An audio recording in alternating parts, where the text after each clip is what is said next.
That's good. What did you do last night? What did I do last night? Trying to remember. Not a whole lot of anything, dude. I was actually on the phone. One of my friends just got married, and he moved to Texas. So we talked for a little bit because he's been living there for about 2 or 3 days. So just catching up on how things are going and that sort of stuff. You didn't do fireworks? You didn't go see fireworks? No, not really, honestly. My younger brother normally gets after fireworks every year, but he was out of town visiting his girlfriend, so there really wasn't a whole lot of fireworks that happened here. Were you awake? Were you outside at all? Did you see any? Did you go outside and watch Yeah, anything? Yeah. I saw a few, yeah. And there's neighbors or people around us that are shooting fireworks, but for the most part, I was honestly just elevating my foot, Oh, chilling. no, right. It's like that still, huh?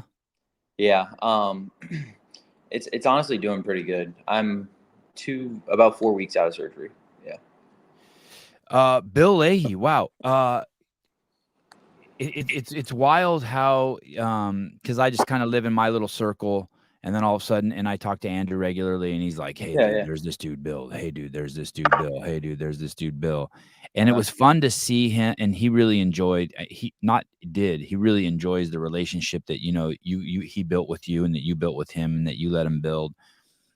And kind of a crazy like detour, right? I was just watching this hype video this morning that he made of you, which is crazy. I had seen it Oh, yeah. before, but I forgot how just absolutely um, insanely athletic you are.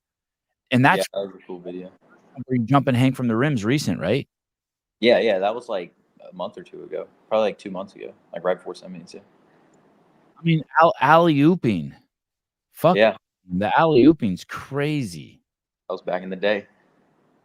Did you? And even that, the little one-legged, just like Yeah, hop over the box. Did you think you were gonna play, as a kid, did you have, goals to play professional basketball? Aspiration? absolutely, no doubt. Yeah. I can give you a little background, but I Yeah, uh please, please. I started gymnastics when I was like, I want to say like 2 to 3 years old, so super super young.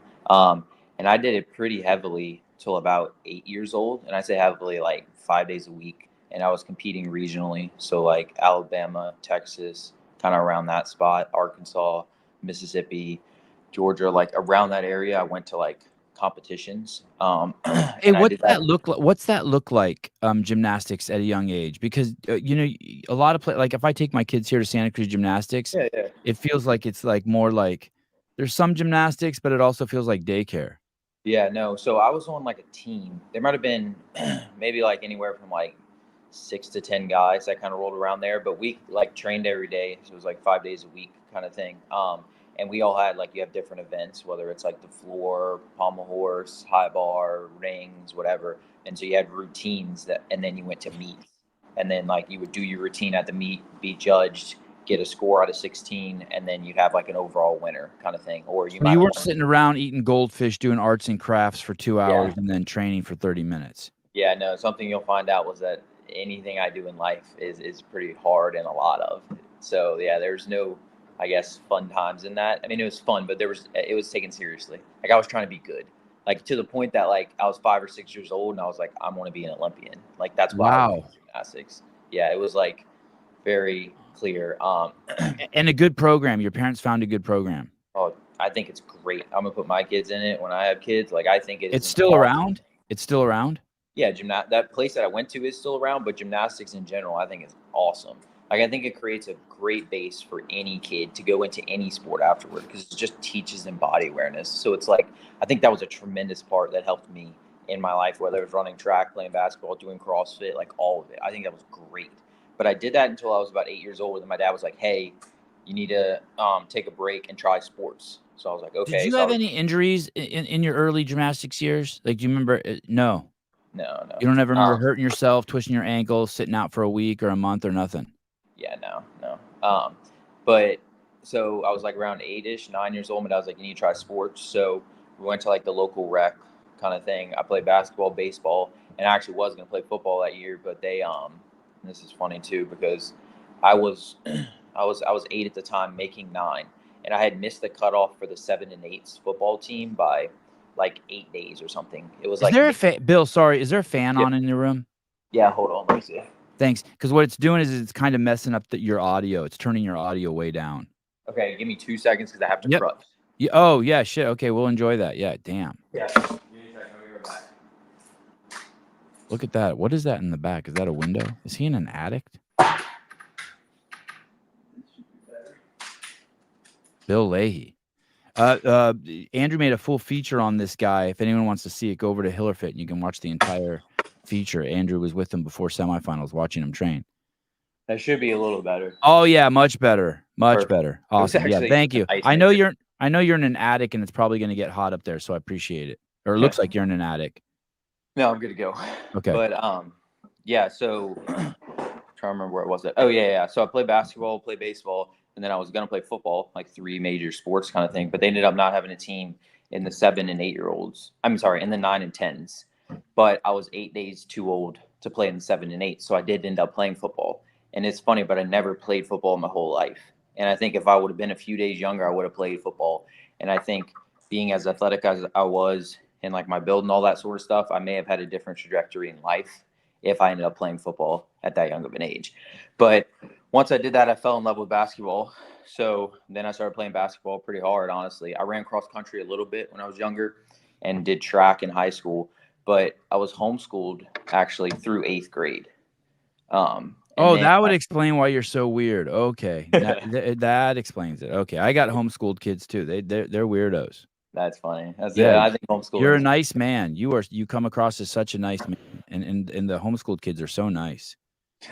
But yeah, so I was homeschooled through 8th grade, playing basketball for a homeschool team that my parents actually created. But what happened was I was playing on the varsity team, and then a lot of people ended up graduating, and so I was kind of left alone going to be a freshman, and everybody else was like graduated. So at that point, I ended up going to a local high school, like the one that I found around here, to play basketball. And that's why you went. That's why you went. Mm-hmm. Why did your parents homeschool you? Are you like, is your family deeply religious, or why did they homeschool you? That's honestly a question you probably have to ask them. I'm unsure. I think I really don't know exactly how it started, but we started like in kindergarten kind of thing. My sister went to school maybe through like 1st grade or something. I have an older sister. She's about 2 years older than me.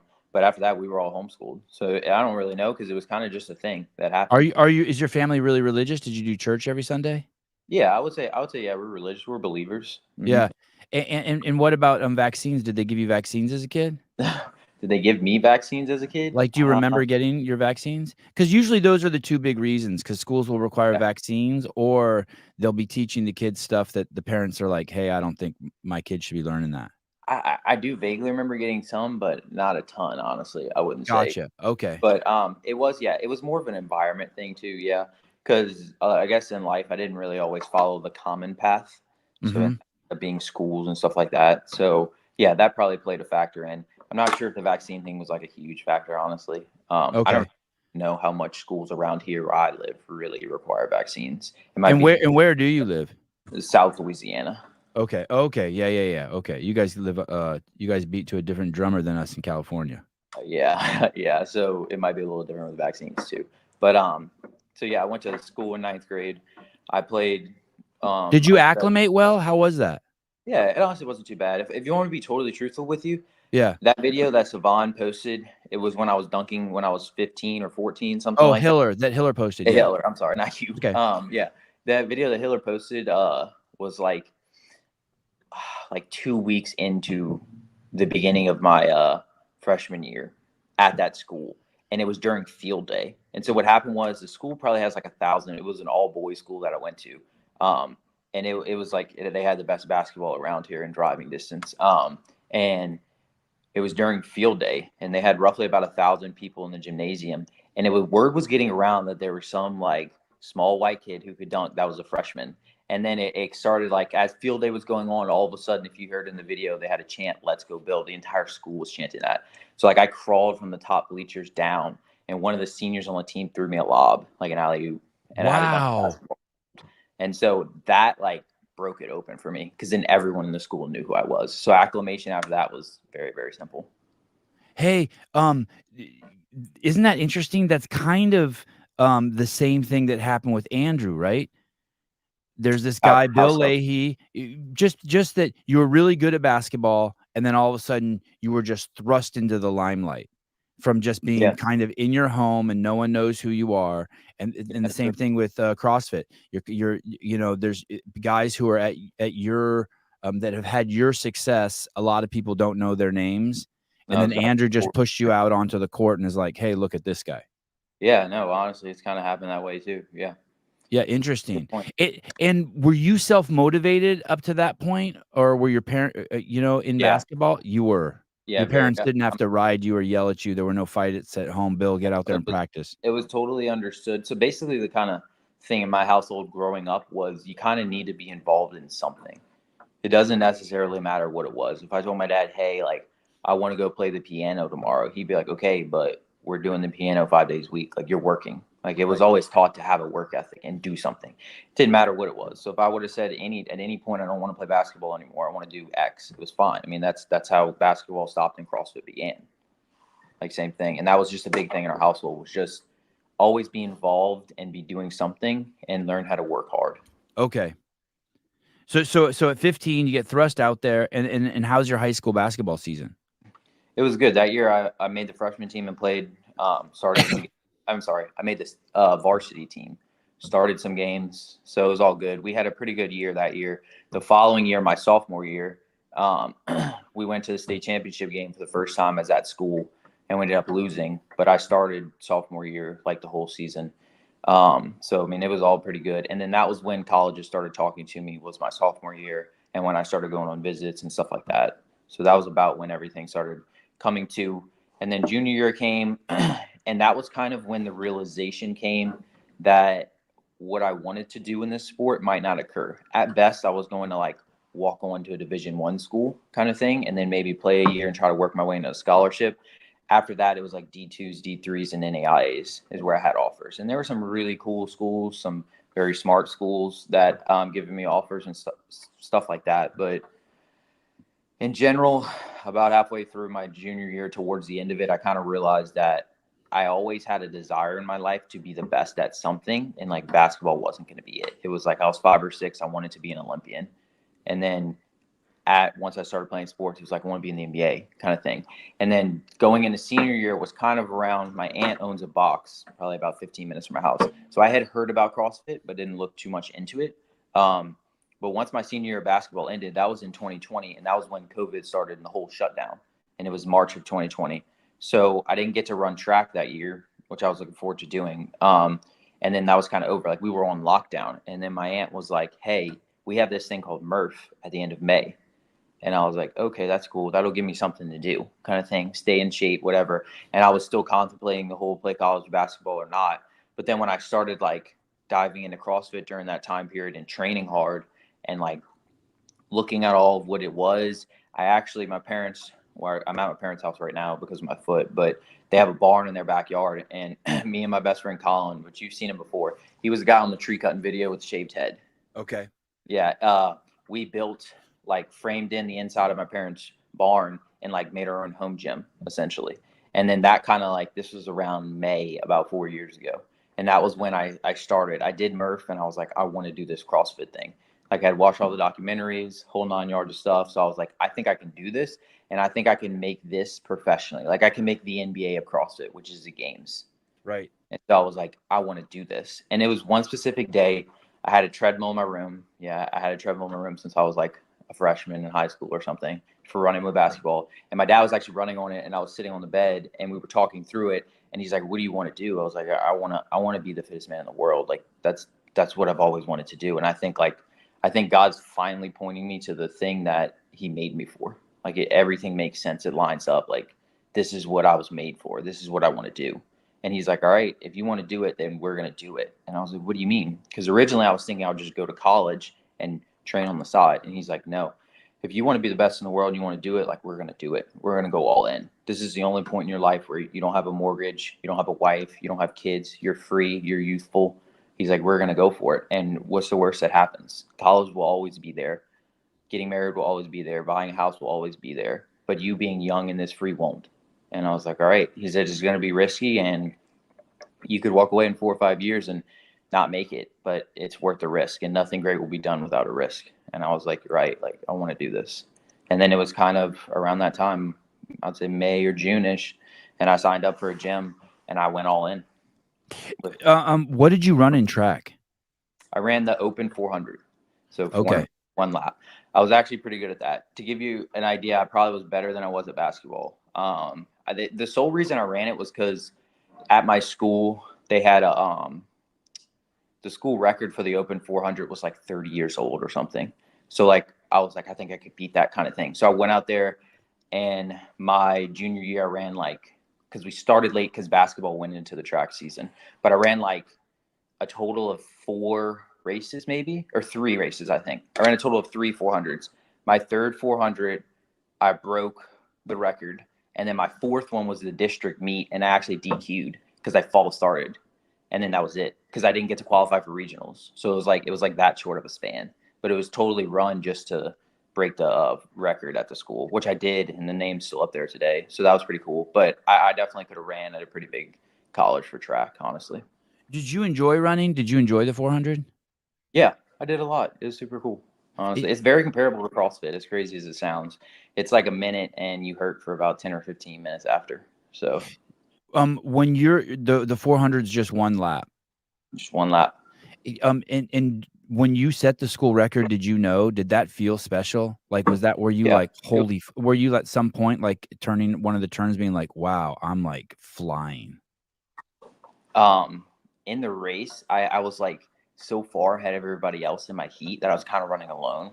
And you like see the clock, but you always don't know what your laser time is going to be and that sort of stuff. So I mean, I was just like running as hard as I could all the way through the line. And then when I broke the record, yeah, it was a good feeling because it was something that I set out for. And like as soon as basketball ended, I had like a month and a half before track was over. So I was like, I have to train as hard as I possibly can in this month and a half if I want to be able to be conditioned enough to break the record. And so I went pretty hard, and it was a goal that was achieved. So that was pretty cool. And it was disappointing because my senior year, which I guess I can explain this too, but I transferred schools. So 9th through 11th grade, I went to that high school basketball for St. Paul's. And then my senior year, I transferred to another school, probably about, I don't know, 15 or 20 minutes away. So it wasn't too far. But I was looking forward to running at that school because I wanted to try to break their 400-meter record too, to have like 2 records at 2 different schools. But COVID hit. So then we didn't end up running track. Why did you transfer schools? Basically put, it was kind of like, You got a girl pregnant at the first school. there was all boys, so I'm not sure Oh, how okay. that Okay. All right. No, basically speaking, it was more of like an environment. I was starting to realize that there was more to life than just like playing sports and basketball. Like I never went to prom, homecoming, and that sort of stuff. Didn't hang out with people. And the kids at that school didn't really do a whole lot of what I did. I guess I could say I walked a more straight and narrow path. So the other school that I transferred to was a little bit better of a school. And I'm thankful I did because my girlfriend that I still have dating today was at that school. So I met her. And then one of my best friends who just got married and moved to Texas, I met him too. So like I made friends from that school that I wouldn't have made at the previous school. So it ended up being a really good senior year of high school for me because I started kind of enjoying it a little more. When you run the 400 in your setting the school record, do you feel free on the track? Does it feel effortless? Yeah, it felt really good. It was a natural thing. Like it didn't take very long for me to be pretty good at it. And it was definitely a natural thing. And it was something I heavily enjoyed. Like there's no point of it that's like a slog like Murph. It's just like, I mean, all it is, it just comes down to pacing on the 200, running the third turn, and then giving everything you have on the straightaway. So yeah, it was a cool thing. And when someone's running fast and you say they're giving it everything, what does that mean? Is that leaning as far forward as you can? Does that mean like, what does that mean? It means holding technique when your body feels like it's failing. So for that last 400, the last 100 meters of the 400-meter run, you feel like your lactic acid is building up. You can't turn over anymore. So it's like extra emphasis on pumping those arms, keeping upright chest, like that sort of stuff. So it's like your body's failing, but you're trying to hold it together, which is similar to think maybe if you were to sprint the echo bike for a minute, those last like 20 seconds of what the echo bike feels like, to where you're giving it everything you have and your body's failing. That's what a 400 feels like. And then the next like 10 minutes after, you have pins and needles in your butt and it hurts really bad. Could you tell me what the again, I don't even know what I'm saying here, but what the points of performance are for running a 400? Like you said, pumping arms. What other stuff is there? Points of performance for running a 400 meter. I Like, think or it's just running, sprinting. What are the points of performance? Like, what should someone remember what should they be cueing themselves? oh, I would say keeping your arms pumping could be a point of performance because a lot of times people have dead arms when they're running, and you want to have an emphasis on that. Staying on your toes, like track shoes are like interesting. I don't know if you've ever seen like sprinting shoes, but the entire front of it is a pair of spikes, and then the back of it is like is a heel that has nothing because like you only run on the balls of your feet. So it's like when you're walking on the track, it feels weird because you're like walking on your heels. But when you run, it was the craziest thing because I'd never worn those before. And they were like, these are what they look like. I'm like, no way these things work. It felt so weird. Yeah. Yeah. But like once you run, it makes sense and it feels so normal. As soon as you go to walk, it's like awful. But that was pretty cool. I think I still have those shoes actually. I kept those. In those years, from gymnastics as a toddler to your senior year, did you ever have any significant injuries? No. I mean, there's like the occasional like ankle twist or jam your thumb, but there's no significant injuries that I can remember. There was I never hurt myself at any point. No. And when you're chasing your basketball dreams, and then you realize that, is there anything you could have done? What's the limiting factor to when you're at the highest level of your potential, but you want to go pro and you don't think it's going to happen? Is there anything you think you could have done? Any kind of difference in training? Spend more time in the yard shooting free throws? Like, what is there anything that you weren't doing? I think generally speaking, you always like look back on whatever you did in life and think like in hindsight with 2020 vision, yeah, I could have done a little more of this or that. But overall, I mean, I worked as hard as I could. I believe God led me in that path to put me where I am today. It Mm. grew me as a person and molded me into the person that He wanted me to be now. Um, and I play basketball as hard as I could every day. And the amount of experiences I gained, places I went, uncomfortable situations, adversity, like all of it, I think was very beneficial to help me out and where I'm at today. So no, I wouldn't change anything with it, honestly. Bill, do you remember going to uh meets and crying? Like, do you remember the last? Gymnastics, And yeah, do you remember the yeah. last time you cried at an event? Like, because I take my kids to events and there's crying, right? And their events they don't I can cry give at you a tennis, story. but in jiu-jitsu they cry. There's a lot of crying. I mean, you see kids crying everywhere. Do you remember Yeah, crying? I do. So I can give you a story about it. There's this guy, J.R. Chow was his name. He actually is doing. I don't know if he's still at Stanford right now for gymnastics or not, but he's trying to go to the Olympics. But when we were training together, being younger, it was kind of more or less me and him always.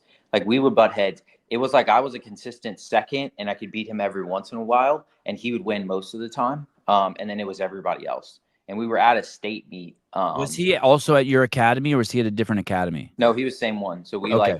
we did gymnastics together every day, and we were good friends growing up. Slept over at each other's houses and that sort of stuff. His dad was a gymnast too, so it was like pretty serious of him doing gymnastics, and more so my parents just put me in it. But I guess the last time I cried, and it wasn't more of being upset. I like it was upsetting too, but it was a state meet. I want to say it was like one of my last meets. So we were 7 or 8 years old. Parallel bars was the event, which they have in CrossFit. So P bar traverses.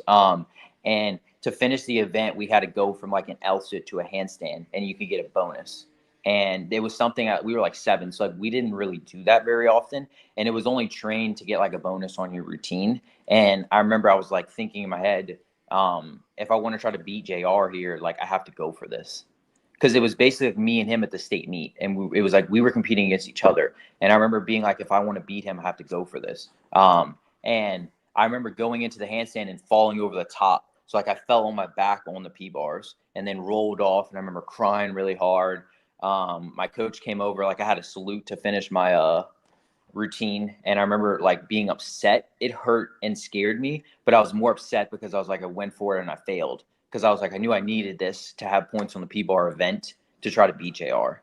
But that was a good lesson because it was like I went for it and I failed, and that's okay, but I never would have had a shot at beating him if I didn't. But that's a specific time when I remember crying. But yeah, I'm sure times like that happened all the time. And how would your dad react to that? I remember him just like helping me out afterwards, just making sure I wasn't hurt or anything. But he was more like he was proud. It was because he knew that. I went for it. Like I was trying to beat him. I wasn't playing it safe. We're getting a little ahead of ourselves.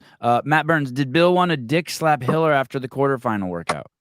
I put none of that on Hiller. All he was there was to help me. His total intentions through all of it was to assist me and help me, and that's what he did. Like I have no remorse for that. Like, everything he did was helpful. It was totally my fault. I don't believe he had any doing in that. I know him pretty well. I spend a lot of time with him, and I'd never have seen him like that. Yeah, he was pretty messed up. He was really fucked up. Yeah. And not for what other people were saying about him. He could give two shits. He felt like he really let you down. I don't want to misstate it, but I think I feel even bad saying this, but I'm pretty sure he told me I knew that they weren't perfect, and like I didn't say anything to him because he felt the pressure of being there. Like he's like, dude, I fucking basically failed. I fucked up. Like I could have done something and I didn't. Yeah, no, I felt really bad. I remember texting him. I was sitting in the living room actually with my parents. This was like, I don't know, maybe Saturday evening or something. For people who don't know, just real quick, the quarterfinal workouts were some workouts that happened, and a lot of people got penalties on the box step up. A lot of people, and that's what we're referencing. That you were doing. You took a significant penalty there. Yeah, major penalty. Correct. Yeah. I don't remember. It was like a few days after the due date or whatever when they started throwing out the penalties, and I got an email and it said major penalty, and my heart sunk because I was like, what could it possibly be? Because this was before I knew like the whole shebang on the step ups. So I saw it and my heart sank. So then I hurry up and did math because the leaderboard hadn't even updated yet. I got the email saying I received a major penalty, but I was still in like 6th or 7th. So I hurry up and math it out, and I was like, I'm gonna be in like 36th. Like I'm still in the top 40. It's okay.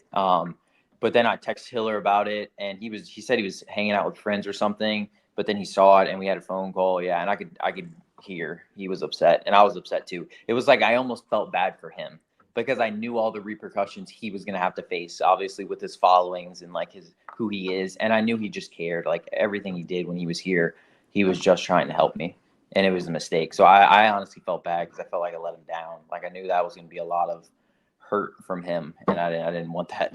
Yeah, when I talked to him on the phone, he sounded like he was going to throw up. He sounded like I was talking to someone who was physically ill. He was not in a good place. It was really weird to see him like that.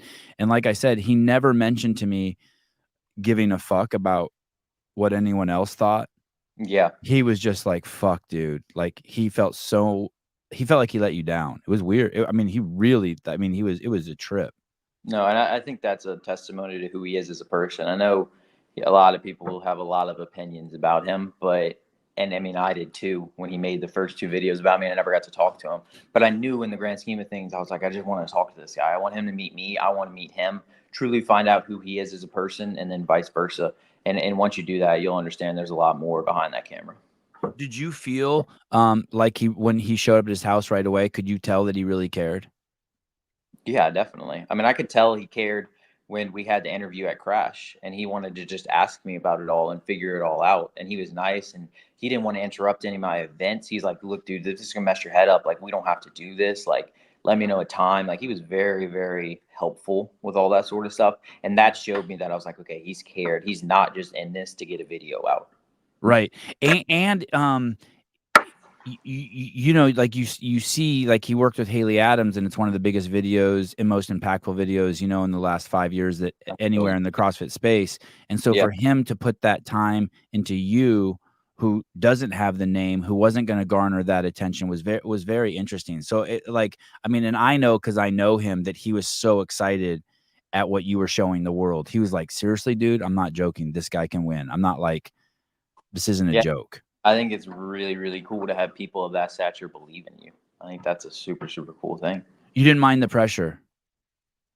It comes with it and everything you did. And it was pressure that I had in basketball. And I'm not going to say I didn't let it get to me a few times, but at the same boat, like, would you rather not be known and not have pressure? I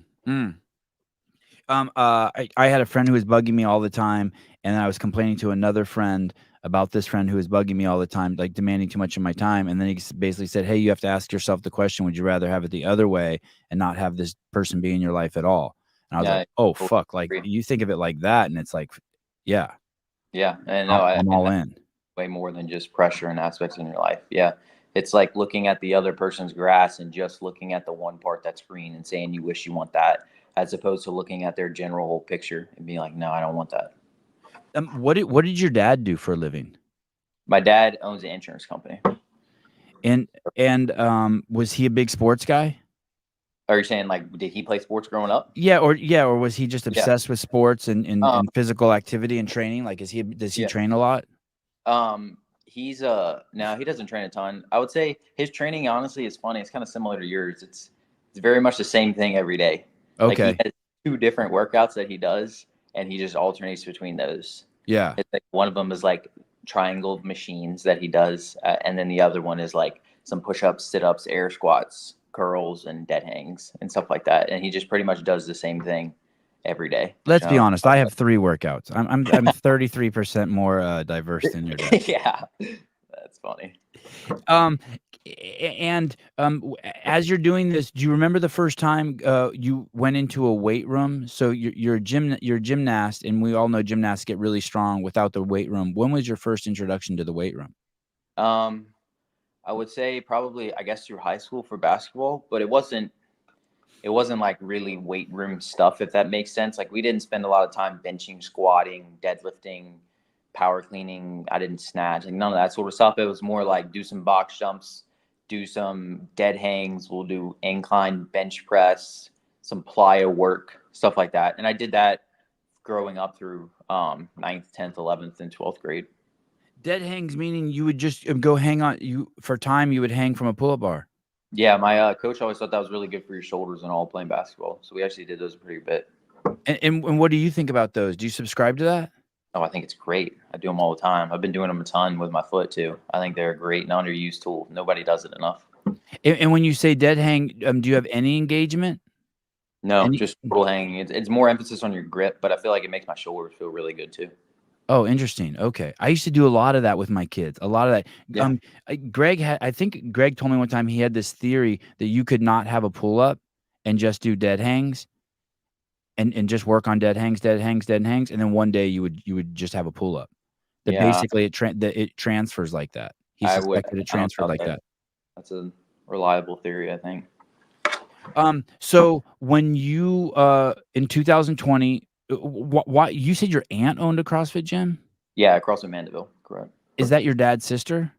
My dad's sister. Yep. And what's her story? Why did she open a CrossFit gym? Was she her and my uncle started CrossFit 20. It's kind of a guess, but roughly around like 2012, I want to say. Were you close with your aunt? Like, was it someone you saw more than once a year? Mm-hmm. Yeah, because we all lived together, so we'd see her more than that. But she probably started in maybe even before that, because I know they went to the 2014 games, Rich's last year in California, because my uncle talks about Double Grace all the time. So I know I want to say they were like 2011 or 12, and then they bought the box that they worked out at, like probably 2017-ish, 16. Somewhere around there. So she's been doing in the CrossFit space and doing it for a while now. When you say they lived with you, what do you mean? They actually lived in the same house as you? Your aunt lived with you? Same area. Same. Okay. I was like, man, you guys really are weird. Okay. Yeah, no, not weird. Not that weird. Okay, and when would she try to get you into it, Bill? No, not even really. Back then. No, it was more of like I play basketball, so it was just they supported me in doing that. Yeah, like I said, I wouldn't say I really knew even like the term CrossFit until probably in my high school years. And then I really didn't dive a whole lot into it until senior year of high school, like right around that time period. And did you know something was up with your aunt, that she was weird? Like, would you look at her body and be like, what the fuck's going on here? My aunt and uncle look yoked compared to other people. Yeah, no, I would just think it's good. I'd be like, yeah, she looks really healthy. I know she works out. It was like always workout, I guess. It wasn't CrossFit. It was like she worked out a lot. So yeah, I thought that was pretty cool. And so in 2020, you find out about Murph, and you weren't like, "Hey, this is stupid." Like, who does 100 pull-ups? No, because I did pull-ups and push-ups. I guess I did those too in high school because I just felt like it was good body weight stuff. Growing up, I did that in, I guess, high school, so 9th grade on. And I thought it was like really cool. I was like into doing hard stuff. Like there's a few like crazy things I did. Like when I was like 14, I ran a marathon, and then I continued that day for as long as I could and got like 40 miles or something. Wow. So when you Yeah, say you ran a marathon, you didn't enter a marathon. You're just like, hey, today no. I'm going to run 26 miles by So myself. I had a friend of mine who was like a few years older than me. I was 14 at the time. I'd been like 17 or something. And we were like, dude, we need to like run a marathon and then see how far we can get in a day. So my mom dropped us off at like a little path at like 4 a.m. And it was me and him, and we had backpacks full of food and water, and we just started running. And we ran the marathon, and then he was like dying, like right after, probably around mile 30. He was like trashed. And I was like, I can't stop. I have to keep going. And so I went around 40 miles, and then it started to rain really hard, and we got picked up. But there's like been a few things like that that I've done in my life. So doing Murph, I was like, this is a really cool thing. Devin Lorette, the professional arm wrestler I had on here, he's like one of the best arm wrestlers who's ever lived. His youth is full of weird stories like that too. Like it would Really? be, yeah, I mean, like run 20 miles to a girl's house Wow. and then run 20 miles home. Yeah. Like just on the regular, just weird shit. Just like Yeah. I don't know. fuck it, no fear. I was wired a little different, but yeah, there was some crazy stuff that I did like that I was always doing. Um, and no significant injuries. Do you remember your first significant injury? My first significant injury, yeah, I remember very well. It was like 4 weeks ago. So that's it. Yeah. You've had a pretty Like you healthy. have the pretty like twist your ankle, jam your thumb. I had like tendonitis in my knees from playing jumper's knee from playing basketball growing up. But no injury that I can think of off the top of my head where I was like I hurt myself. I had like even doing CrossFit, I had like I remember like I got a little tendonitis in my right shoulder, tendonitis in my lower back. It's like 90% tendonitis from doing too much kind of thing. But it's like that's what everyone gets who competes at a high level typically. But no, this is by far my clear first injury. What's the cure for tendonitis? Rest. That is, so you have to rest. Yeah, definitely. It's rest and then ease your way back into it. A lot of people with tendonitis will rest until the pain goes away and then kind of go back into it. And then they'll be like, why does my elbow hurt again? Didn't hurt yesterday. And it's like, you got to ease your way back into it. Have you ever had plantar fasciitis? No, not that I can remember. Ever have any problems with your feet at all? Mm.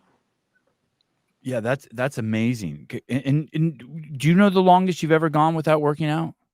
Longest I've ever gone without working out. Well, I mean, once I started CrossFit, it was so from starting CrossFit to this point, I've gone probably 3 weeks.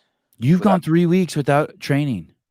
like I know I took a 3 week break after my first semifinals, so the MAC in 2022. I took 3 weeks off, and then I took about 2 weeks to get back into it. And I say get back into it. I just like went to my gym and did like the class workout because that was fun. Got to see the people and that sort of stuff. And then training began again. And why did you take 3 weeks off, and was that hard? No, it wasn't too hard because I was generally satisfied with how I did. So it was like I felt like I deserved the rest. So it wasn't the hardest thing to do. But I knew that I needed rest. When I first started CrossFit, I did it pretty hard and often, and more took like the Josh Bridges mentality. I'd say the first year, so about 3 years ago, where it was like when your body says you need rest, take rest. And after about a year doing that, my back got a little inflamed and annoyed because I was squatting a ton because I was trying to get strong. And that was kind of when my eyes were open to like, hey, you need to rest even if you don't feel like you need to rest, and you need to have a set rest time, and you need to sleep more and all that sort of stuff. And I was like, okay, this all makes sense. And then because that was about my first year of CrossFit, I did pretty well in the open, like 500 and something. And then I was like thinking I was really good. And then quarterfinals came around. The first year of quarterfinals, I got waxed. I took like 700 and something in North America. And I was like, I'm terrible at CrossFit. Like, I need to figure this out kind of thing. And then I figured it out, trained a lot better, trained a lot smarter, recovered a lot better. The following year, I don't remember what I took in the open, like 100 and something, maybe like 40th in quarterfinals. So I qualified for semis and went to the MAC. And then I took 10th, and they took the top 5. And so that was when I was like, okay, I really put this together kind of thing. And I was excited for the following year. And then that was when I ended up getting COVID right before the competition started. How old did you say you are, Bill? I just made 23. Oh man, you're young.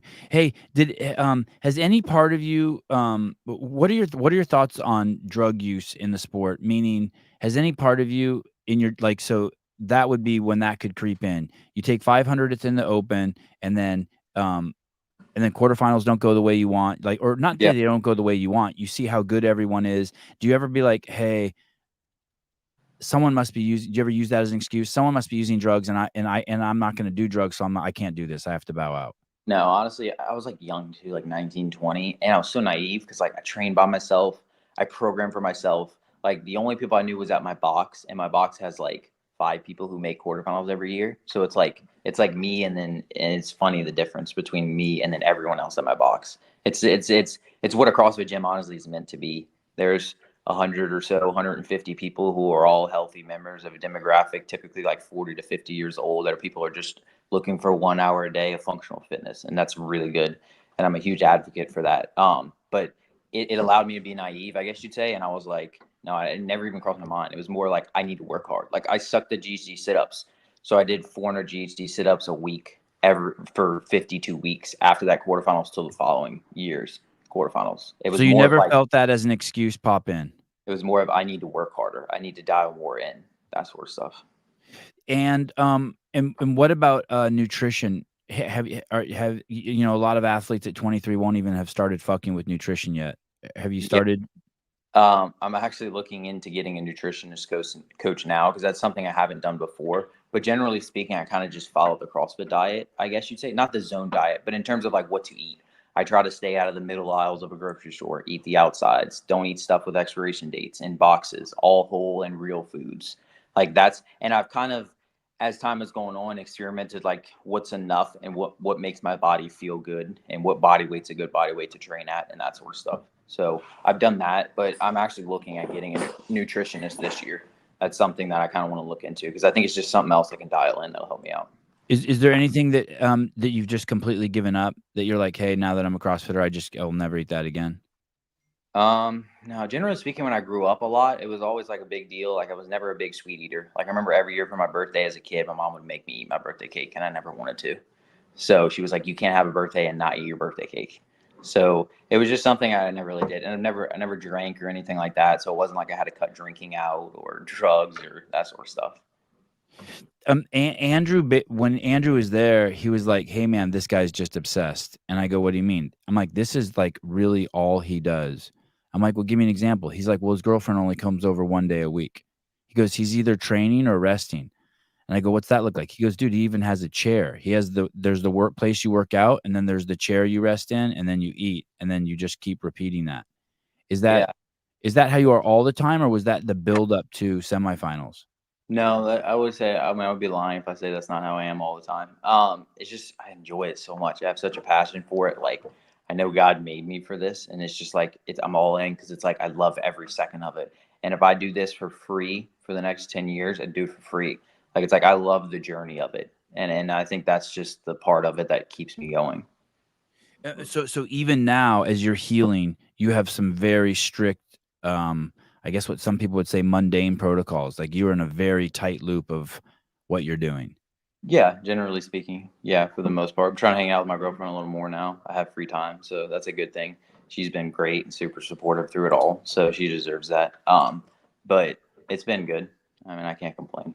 There's a lot worse things that happen. Um, what is the healing?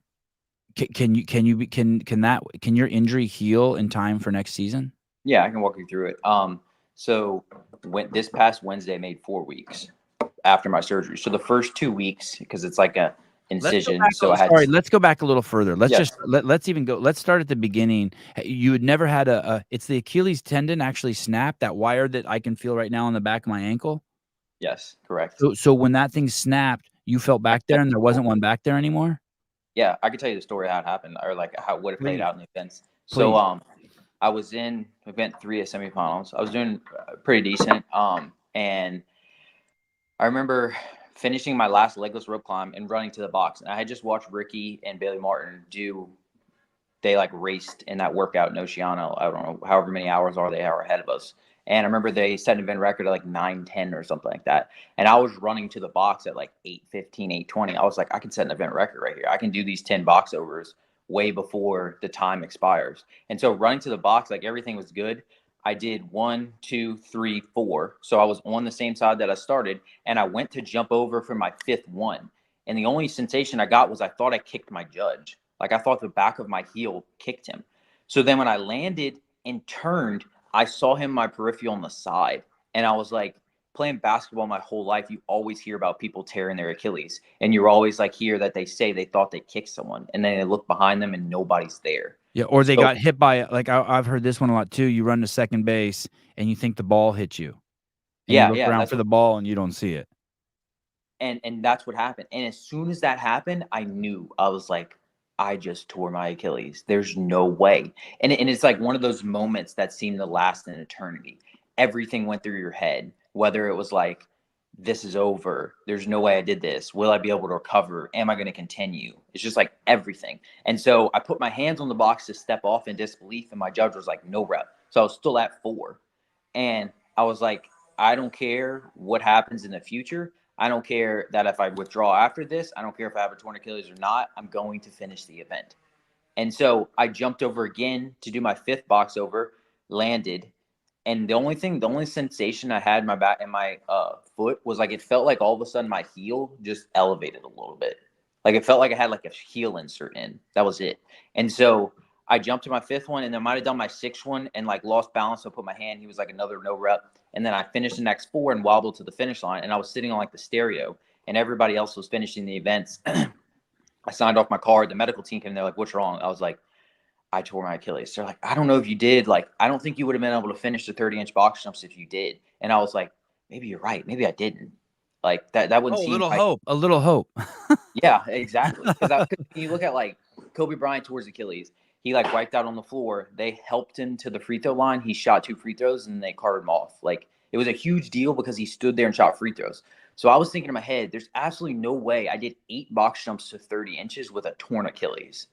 Like, there's no way.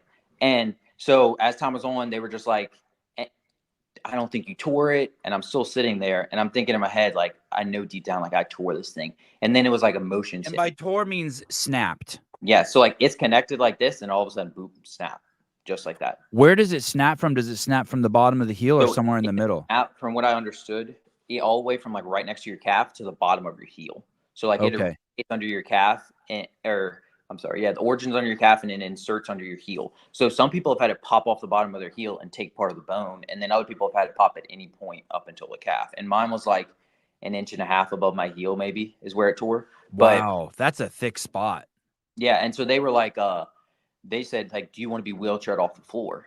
And I was like, at that point, I knew I had torn it, but you still hold out hope. And I was like, I think if I walk, like, I don't want this to be the end. I knew this wasn't going to be the end of my career. I knew I couldn't fall over and just say it's done. I was like, I need to walk. And so, like, emotionally, I was crying and all because I knew that the semifinals was over. It wasn't because I was in pain. I had no pain. And I walked up the floor and I was like, I just wanted everyone there to see that, like, I'm not going to quit. Like, I'm going to rehab as hard as I can. Like, I knew if I accepted the wheelchair right then, it was like accepting defeat. And I was like, this is going to happen, but it won't be the end. And so I walked off the floor, was sitting in the tunnel for a while. They brought me in a back room and they did the test, the old squeeze your calf test. So if you squeeze your calf, it'll pull on your Achilles, which means your foot will flex down if your Achilles is attached. So if you squeeze your calf, you'll see your foot flex down, and it means your Achilles is attached. When they squeeze my calf, no foot movement. And they're like, your Achilles is done. And I was like, oof, heart sank. And then it was like, try to find crutches, get a splint. And they didn't have a splint on site, so they made me a splint, which actually, I know it looked weird in that cardboard box from the Hiller video, but it was very good. And the medical team was great. They helped me out a ton. And then at that point, it was like, we need to get an MRI to confirm this. Because I know there was like a physical hand test, but we need to get an MRI to confirm this. So we flew home the following day, which was Sunday, the last day of competition. Like my crew and everybody else that was up there. And do they wheelchair you around the airport at that point? Now I crutched. I was You like, crutched. I still had the mindset of like, I don't want to just fall over. Like I don't want to be in a wheelchair. I don't want that stuff to happen. Like, so I crutched through LAX, which was a far crutch, but I was like, hey, I do functional fitness. Like, why not use it? So I crutched to the airport. We got home that night. We drove straight from the airport to urgent care, and they had an MRI machine there. So we were there to like late that night, but I got MRI and X-ray, and it was confirmed my Achilles was torn. And this was Sunday. So thankfully I was able to get an MRI like the following day, because you need to go to your surgeon with an MRI. So then they can review it, say it's torn, and then schedule surgery. So like I was like, I need to get an MRI stat. So I got it that day we flew home, like drove straight from the airport to the urgent care. And why do you need it so fast? Because you don't want it to get used to being stretched out? Well, or it's two things. Yes. So over time, it will your muscle will just tighten up from being inflamed, and it'll pull them apart. A, and then B, you just want to have the surgery so you can be in the rehab process. Okay. Because every day you spend before surgery, inflammation is going away, but your tendons aren't going to just grow back together. Like you have to have them sewed together, and then they grow. So I was like, okay, we got the MRI that Sunday. I met with the surgeon Monday. It was somebody I had known. I actually played basketball with his son. So it was just a person we had known around here. He's a very good surgeon. He's been a surgeon for like 30, 35 years, something like that. So met with him Monday, and he does surgeries every Tuesday. So he got me in the following Tuesday. So it was like 9 days or so after I tore it, or 8 days maybe, something like that. I was in surgery. So it was a pretty And quick what's turn. the conventional wisdom on that? How fast do you want it? Like, should it have been faster? Like, is there a Generally window? speaking, it's as fast as you can get it. Okay. Just for a lot of people, it's like, so typically you'd be like, get home, have to schedule your MRI, which could be a week out, then have to schedule your surgeon, which could be another week out, then your surgery's a week. So like it could last all the way up to a month. Okay. Thankfully, I got the MRI that day. I knew the surgeon, so he was able to get me in and then get me literally on the next days he did surgery to have surgery done. So it happened really fast, I think. I haven't heard of anybody to pop in and have a surgery faster than I did so far. I mean, I've only spoken to 5 or 6 people kind of thing. But so that happened pretty good. And then so they do the whole surgery process, and basically they just took the tendons, pulled them back together, and then sewed it. So then now the tendons are attached and sewed together. And then as the time goes, they'll grow back together and kind of calcify on top of each other. And then there was a few other things, like he had taken a part of a cadaver's tendon and put that on there, like a bio something, forget the name of it, that helps it heal. PRPs, where he'll pull blood out, spin it around for the platelets, and put it back in my heel. So there's been stuff like that that's been done. I've been doing red laser or red light therapy. So that's been good too. But I got my Is that surgery. real? I always call bullshit on red light therapy. Do you know if it's good or not, or are To you be just like, honest, fuck it, I'm doing it? I sat in the same boat that you did. I probably done it, I don't know, close to 10 times since my surgery. Yeah. I kind of thought the same thing you did, but I've talked to probably a handful of different physical therapists and surgeons, kind of, and they've all been huge advocates for it. So I'm going to trust their word over my. Yeah, right. Just yeah. Yeah. And I guess it can't hurt. You don't own a machine that you can just stick on there and leave on there all the time? No, I don't own a red light thing. No. Oh, okay. Okay. But I mean, because I haven't had anything like this before. But so surgery happens. For the first 2 weeks, you're in a temporary cast, which is basically like a huge bandage wrapping, and you can't move your foot at all, and you can't sweat because they don't want any sort of sweating to happen on the stitches because they don't want an infection to occur. So that was a rough 2 weeks because it was like everything I did was like pull ups, dead hangs, dips. I sat with a fan right next to my foot because I sweat. So that 2 weeks happened, which was 2 weeks ago, and I was at the doctor's appointment, and I didn't know this. Yeah, that was the first day I actually got out of my boot. I mean, my cast and got in the boot. But when I went to the doctor's appointment, the surgeon was like, "Hey, like 80% of people we hard cast for the next 4 weeks because it has to have a 6 week period of no weight bearing and no movement." And he's like, "We hard cast 80%, 80 to 90% of people." He said, "I just want to let you know that before we cut your cast open and look at it." So my heart sunk. I was like, no way I'm being a cast. I thought I was getting in a boot.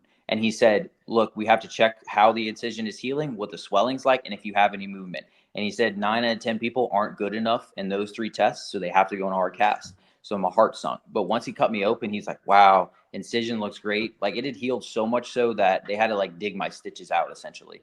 Like they could come out like 7 to 10 days after. It was like we almost waited too long to keep my stitches in. So it healed great. Swelling was very minimal, and I had movement. Like I could move my foot.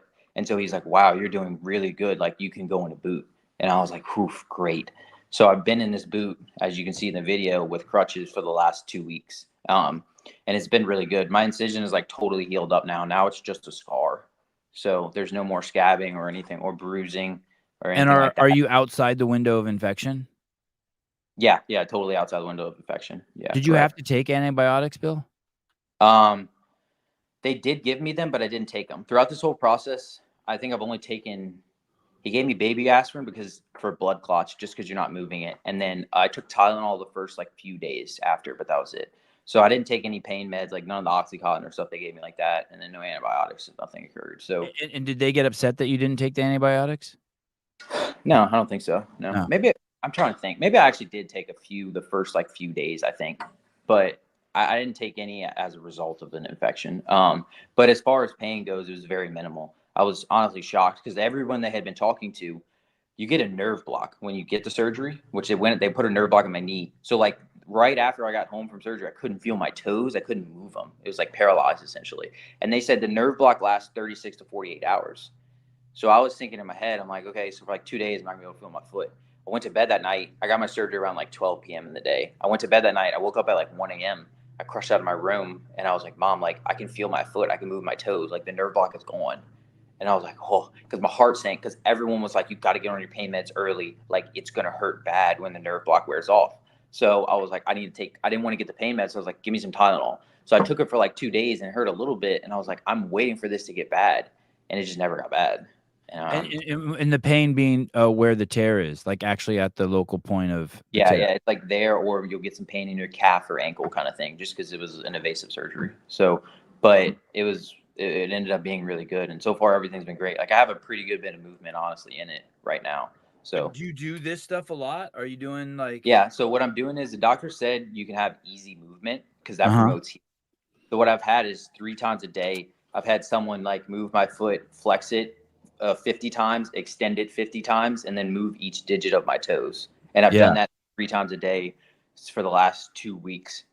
And that's given me a tremendous amount of motor mechanics back in my foot. Like I can move it pretty good now because of that, pain free. Like it's all been great. So that's been really good. And when does the boot come off? Boot comes off in 2 weeks, so it's a 4 week period. So the first 2 weeks you have the temporary cast with the stitches.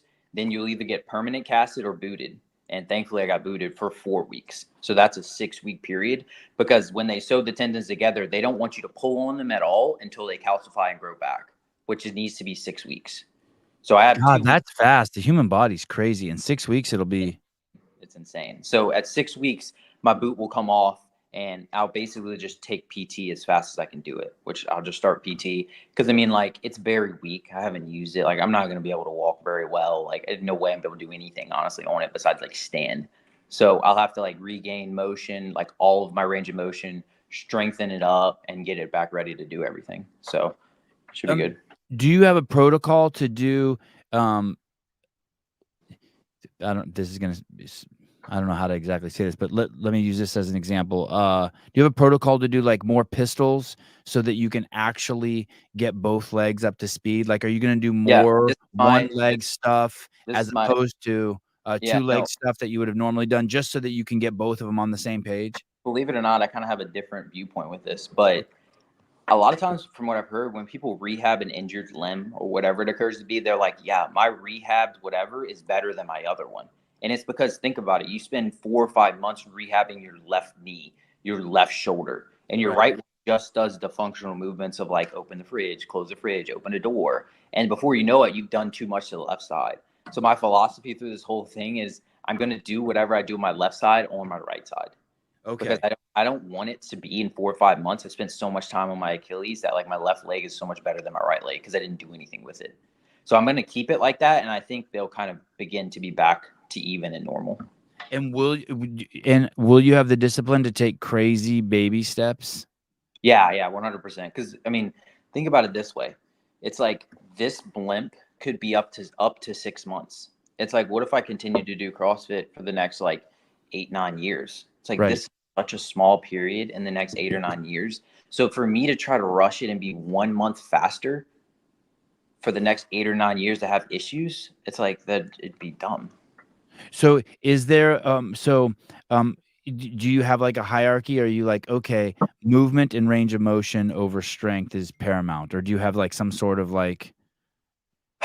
No, not really, honestly. I kind of just want to get everything back. And I'm assuming what will occur first is we'll begin to strengthen it because, like, right now it is 0 strength. So we'll strengthen it. And then once it's strengthened enough to be able to hold my body weight up and walk, then you'll probably push range of motion. But it's like, so for me, 6 months would be like beginning of December-ish. So it doesn't affect next year at any way you look at it. If it's 8 months, it's still like beginning of February. Like it's not going to affect anywhere last year. So it's like if I recover myself by October, November and push it really hard, or like September, start doing stuff hard, it's like, what am I benefiting for? Like I'm still going to be completely fine come next year and even well before that. What causes the snapping? Like Yeah. So undernourishment, or what causes it? honestly, I mean, I've thought a lot about this. I couldn't tell you. I think it's just one of those things that like happen. I'm sure maybe my like maybe doing a lot of running leading up to semifinals, running the day before, doing double unders the day of, like it probably could have weakened it. And then it's just at one point, it's just one really hard contraction, and then it just pops. A lot of people think it was like from landing, and I think that's a misconception. Is from what I've heard mostly is people who tear their Achilles is from a hard contraction, so it's a jumping. Like I don't really hear very many people tearing it landing on something. People thought I tore it landing from the rope. It was like when I stepped off the box with my left leg and went to jump was when it popped. It was like a really hard contraction. Like if you go to sprint and you pull your hamstring, it's from a hard contraction that the muscle or tendon wasn't like ready for, and then it just snaps or strains or whatever. Hey, that's interesting. Let's say that that's true. Yeah, I think it was Um, like this so video, but that means that the step downs are pointless. The argument that the step downs are safer are pointless if the majority of I think also, well, I think this too. When you rebound, the pressure that's put from landing and jumping immediately after, I think is definitely a whole lot worse on your Achilles than if you step and jump. You understand what I'm saying? yeah, this you do, even though you step down, you take a little jump. And what's interesting in tennis, like anytime, but when someone serves, you're supposed to do a little jump, like in Yeah, tennis, and they hit the ball to you. And I showed JR this, and he goes, "That's exactly how I do it." He goes, "Even when I do step downs, I do them exactly like Bill. I yeah, step down. Look at like you get a little, you yeah. It's like a still little hop. activate. Yeah, you get a little doing jump." Yeah, yeah, yeah. No, totally. And so I wonder if everyone does that. I don't know. What do you think about the step down? Like, do you think it's do you think of it as a safety thing or just a different way? Like, do you think it's pointless? Like, hey, just let them go. Um, no, I think it is a safety thing. I think we would have way more injuries if we were hopping, like for You sure. do. Yeah, I don't. I have no doubt in my mind that we would have way more injuries if people were rebounding. Definitely. So I do think it is a safety thing. And this is kind of the question we just talked about. Jeremy World, does Bill feel this was caused by poor preparation or just freak accident? I mean, if it was caused by poor preparation, I kind of wouldn't know in any way what to change, if that makes sense. I don't feel like any way there was no like signs beforehand. It just kind of happened. It's just one of those things that is like a freak accident. Um, I can't pinpoint anything leading up to semis that I was like, hey, I didn't do that. Like I don't even run that often. Like it's not something I don't run or do a lot of jumping because I'm decent at jumping. So it's like not even something I train a ton. I train it like once a week, but it's not like, hey, I'm a bad runner. I'm running 3 times a week leading up to semis kind of thing. So I wouldn't think about that. But yeah, the years of basketball also, yeah, I had that thought too because I was a left foot jumper in basketball. Like I jumped either left, right, or off of my left leg. So there's probably definitely a lot more wear and tear off that left leg. And then, like I said, it's just fatigue. Like I'd done two, whatever it was, 2.5 miles of running, 500 dubs, and 60 box jump overs before that, or 64 before that one. So it could have been a lot of bit of fatigue and then just one hard contraction, and it just happened. I think it's part of the sport. Like it's a game you play. Like it's not only being fit; it's being healthy too. CrossFit, the rebound and exaggerated range of motion combined with forces in opposing directions are likely the factor. The tendon may have been fatigued from the climbs and weekend lower extremity volume.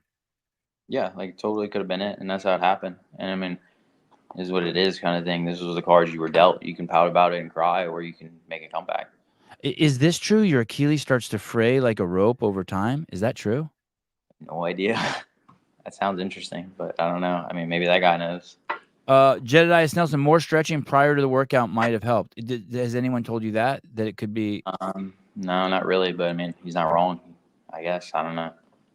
So I mean, I'm not worried about it happening again, kind of thing. So it's like, it's not like I'm like, oh, this is gonna happen again. When I talk to the surgeon, he's like, hey, like the likelihoods of you doing this again are very low because we've almost like idiot proofed it, if that makes sense, to sewing the tendons back together. That not only will you have yourself, like your body will grow the tendons together and be calcified. Additionally, they'll be like sewed together. So it's like the chances of it happening again are a whole lot less likely. What happened to when did it happen in Kobe's career? I forgot that it happened. I Yeah, didn't even know it happened in Kobe's yeah. career. I can't remember what year. It's towards the end of his career. Like I remember on a few pairs of shoes, Nike did like a cool like scar thing on the back of his shoe that symbolizes like him tearing his Achilles. But I know it was towards the like latter point of his career. Hiller cursed Bill posting him on crutches before semi. Hiller cursed Bill. That's funny. Don't tell Hiller that. He's not gonna be happy if he sees that. He'll probably be upset. I don't even understand it. Hiller cursed Bill. He was when he was with me for quarterfinals, I think. Uh-huh. One of my friends or just a person at the gym had a surgery on his knee. And he had crutches, and so like I was coaching the class and he was like sitting on the side talking and I was just holding his crutches, and Hiller posted a picture of me in the crutches and everybody was like, what happened, kind of thing. Oh shit. So I think that's what he's referring to. That's oh shit. Yeah. A little foreshadowing. Yeah. No, don't tell Hiller that. He'll probably be all upset. He said something. He's Travis nailed it. Yeah. That's funny. Nah, I think it's good. I don't really believe in superstitions like that kind of. So so is there is the goal to do the Open and to make another serious run next year, or do you need to you'll get better, you'll heal another year and we'll probably see you in 2026, or do you actually no? I have full intentions of coming back, because also it's like at the 4 to 6 month mark, it's kind of around when I'll be healed. That means like I'm pretty much totally free. So times before that, like I'll begin rowing before then. I'll begin biking before then, deadlifting, squatting, that sort of stuff. So it's not like nothing occurs. And then in December, I basically lay dormant till then and then start. Like it'll be a build up to that point. So it won't even be like I'm at ground zero at the 4 to 6 month kind of thing. And I've already been able to do a decent bit of stuff now. I have this like peg leg almost thing. I don't know if you've seen it before. But it if you go to my Instagram on the highlights, I have like an injury highlight, I think. If you click through that, you could see me. I don't know if you can do that on here, but it's like a peg leg that I wear. So it's great for skiing. Where is it at? Do you know which one? Can you go to I didn't post it. I should put, but yeah, the highlights, the injury fitness. Oh, okay. Click like it might be like maybe the next post after the first one, but there's this like leg thing I wear. Go to the next one if you can. Oh, okay. Yeah. Oh, that's cool. I know, it's super cool. So it's been great. I've been able to ski like really hard, which has been huge. Because like something everyone was always telling me, yeah, I'm skiing there too with a bunch of people, but something everyone was telling me was like, hey, like one-legged rowing, one-legged biking, like do all that sort of stuff. And it's like, you really can't row that hard or bike that hard with one leg to like actually condition yourself and get out of breath. It's more of like a zone 2 kind of thing. So I was like, once I found out this peg leg, somebody had sent it to me. And then I bought it and I was like, this is awesome. This is great because I can ski as hard as I can. It's like a little weird to ski on one leg, but like I can definitely get out of zone 2 on the skier. I can ski pretty hard. So that's been good. I'll probably be sick of ski erging by the time I come back, but I've been able to keep my conditioning up, and then I've been doing a ton of upper body stuff as shown.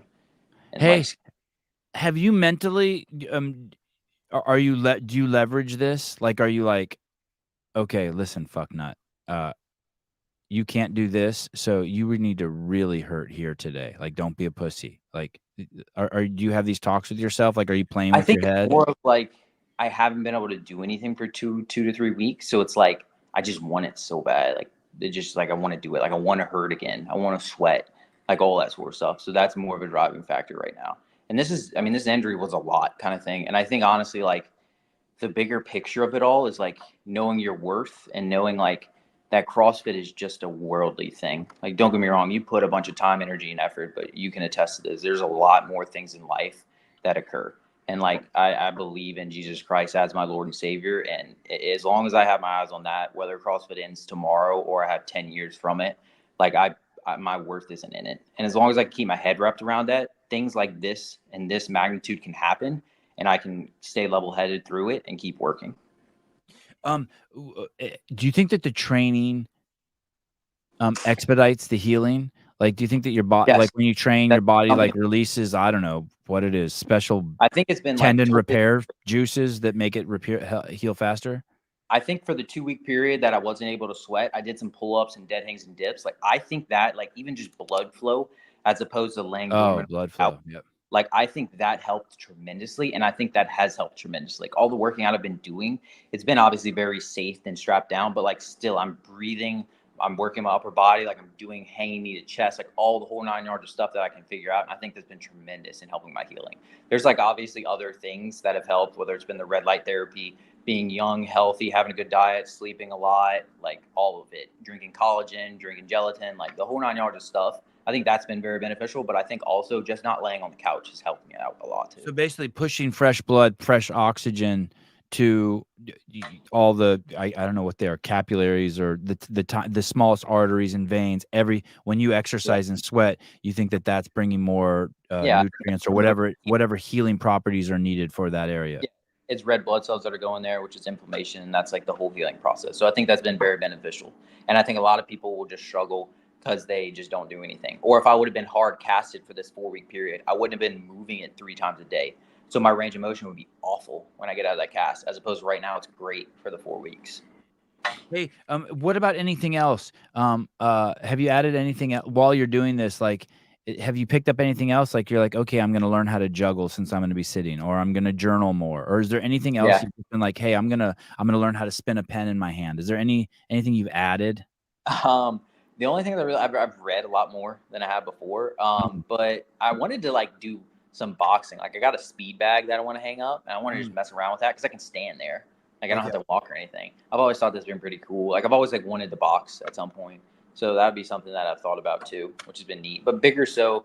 I've been just hanging out with family and doing the stuff that I typically haven't been able to do, whether it's going to family functions or hanging out with my girlfriend or stuff like that. Like stuff that always gets put to the wayside and sacrificed throughout the whole year.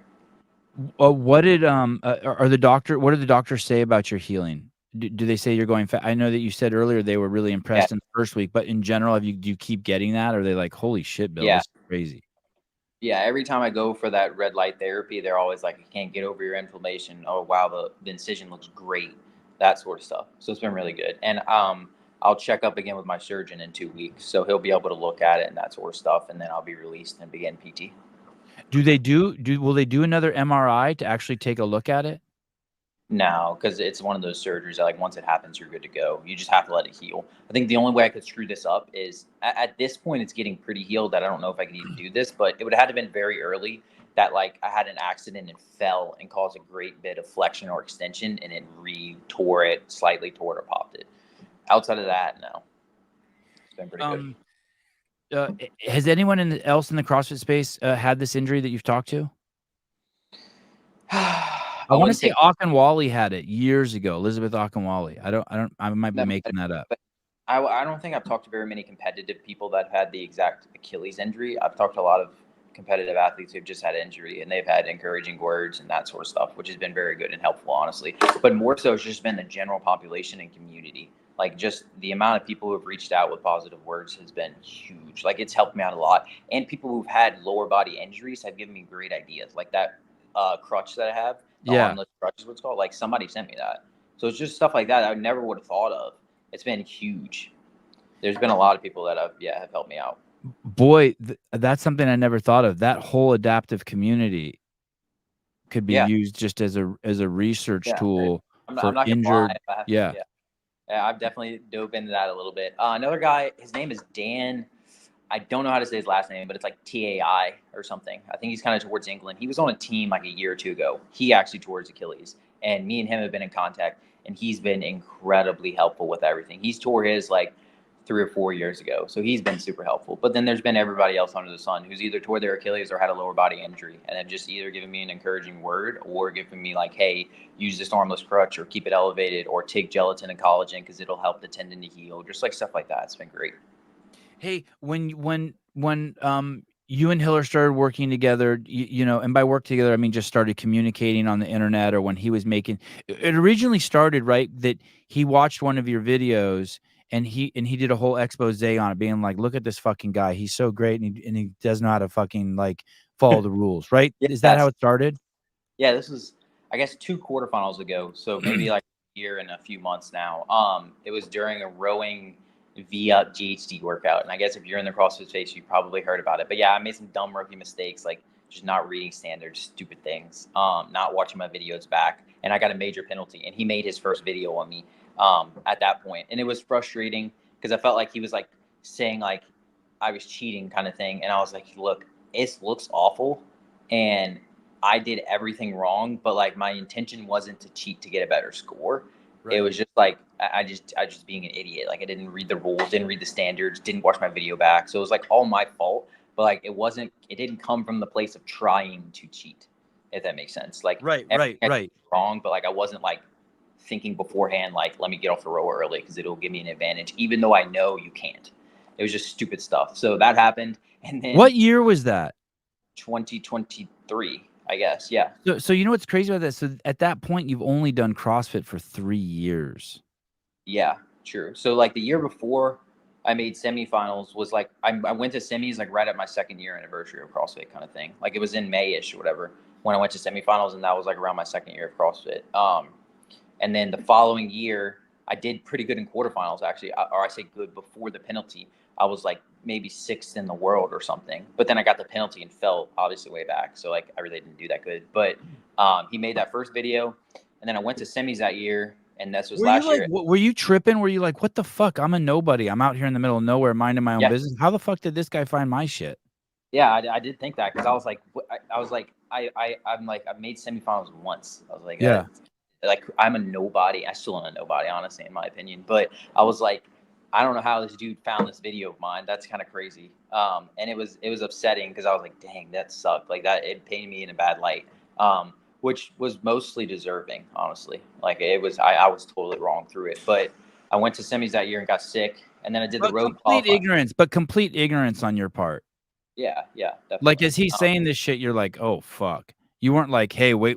You weren't like, there was not even one bit of you that was like, wait till you see what I'm gonna get away with. Not even a tiny bit. You're just complete ignorance. It was more of like, wow, I didn't realize it was that bad. Oh, yeah. Okay.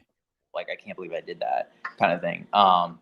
And so I went to semis, got sick, and then went to Rogue and did the Rogue qualifier because I'll try to qualify for Rogue. And I did pretty well on that qualifier. I may have been in like 2nd or 3rd. So I was gonna qualify for Rogue. But one of my snatches in a snatch handstand push-up workout, it was like a ladder that went from 135 to 245 with a bunch of wall-facing handstand push-ups. One of my 135 snatches, it was a set of 10. I did 9 and turned to walk to the wall. My judge was like, hey, you have one more. So I walked and just like picked the bar up and put it over my head, but I didn't align my feet. And so I got a penalty on that from Rogue. But the way Rogue does it is that when you get a no rep, your workout ends right there. It's not like you take time off of your workout. So my workout was over capped at 9 snatches and 135. So obviously it was a terrible score. So then I got kicked out because of that. He found a few more things that I ended up not getting penalties for. Like he said something about maybe my clusters or something like that. And so at that point I was like, dang, like I need to talk to this guy. A second video? He made a second video on you, ass pounding you. Jesus. And this was like a few months before Crash. And I was like, dude, I need to talk to this guy. Like, how did he pop on your radar? Why you?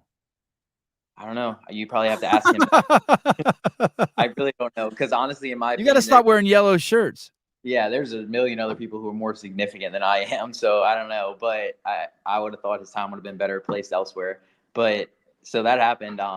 And then Crash came, and he was at Crash. So Crash was like a few months after this. I can't exactly remember. Later last year. Did you know he was going to be there?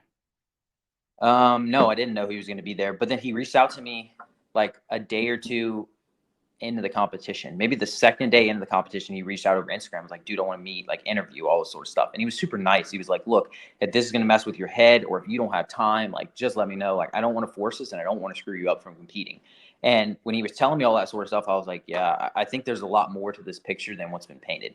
There's a lot more behind the camera for the kind of person he is. And I was like, also, I just need to tell him, like, I deserved everything that I got, but I just want to let you know, like, it was just stupid rookie mistakes. Like, it wasn't intentionally trying to cheat. But like, so we got that interview the third day of Crash. Wait, before that, so you're like, okay, I'm going to go to this competition at Crash. You and your homies load up the Honda Civic and roll out there, and fucking you look across the room and you're like, oh fuck nuts is here. Yeah, I guess. I mean, it was more of like, no way, Hiller's here kind of thing. And then it was just like that, and it was like, I got to compete, like, stay focused, because there was a lot. And it didn't mess with you at all? No, not really. Because I was like, It's just like, I mean, what is he going to do to you? He's not going to hurt you physically in any way. It's No, just like, but he's gonna be like, man, he's gonna have his camera on me. He's gonna be looking to make another video on me to show me that my shoelaces are untied and show the whole internet. yeah, it gets bad. But when you break it down and think like, there's way worse stuff that could happen in life. Like it's Right, part of right. it, okay. And Right. then, and And at least you're also, getting some camera time. and I was about to say also, the fact we talked about, would you rather him not know who you are at all? Right, Yeah. right. So we had that interview the third day, and I think that opened a lot of things up because people were just able to hear me talk, and then also he talked to me, and then after that, he was like, I was like, dude, you need to come down one day and just see what I do, kind of thing. And he was like, yeah, sure. So then he came in like January, and I think that was when he made the day in the life video. How Which has did been, you do it, Crash? I want to say I took like fifth or sixth, something like that. I can't And exactly remember. Colton, Yeah, Hatfield, and Jack Rosemo were there. Golden Hatfield, Jack Rosemont, Sprague, and James Sprague were there. And those are the guys you came behind. I think so. I can't 100% remember if I'm being What truthful. a crazy group of dudes. Yeah, that was a super cool comp. JR does a great job. It was like very professionally run to be done out of an affiliate. That was super cool. And look how good those dudes everyone did at semifinals. I mean, Colton didn't make it, but he still fucking crushed.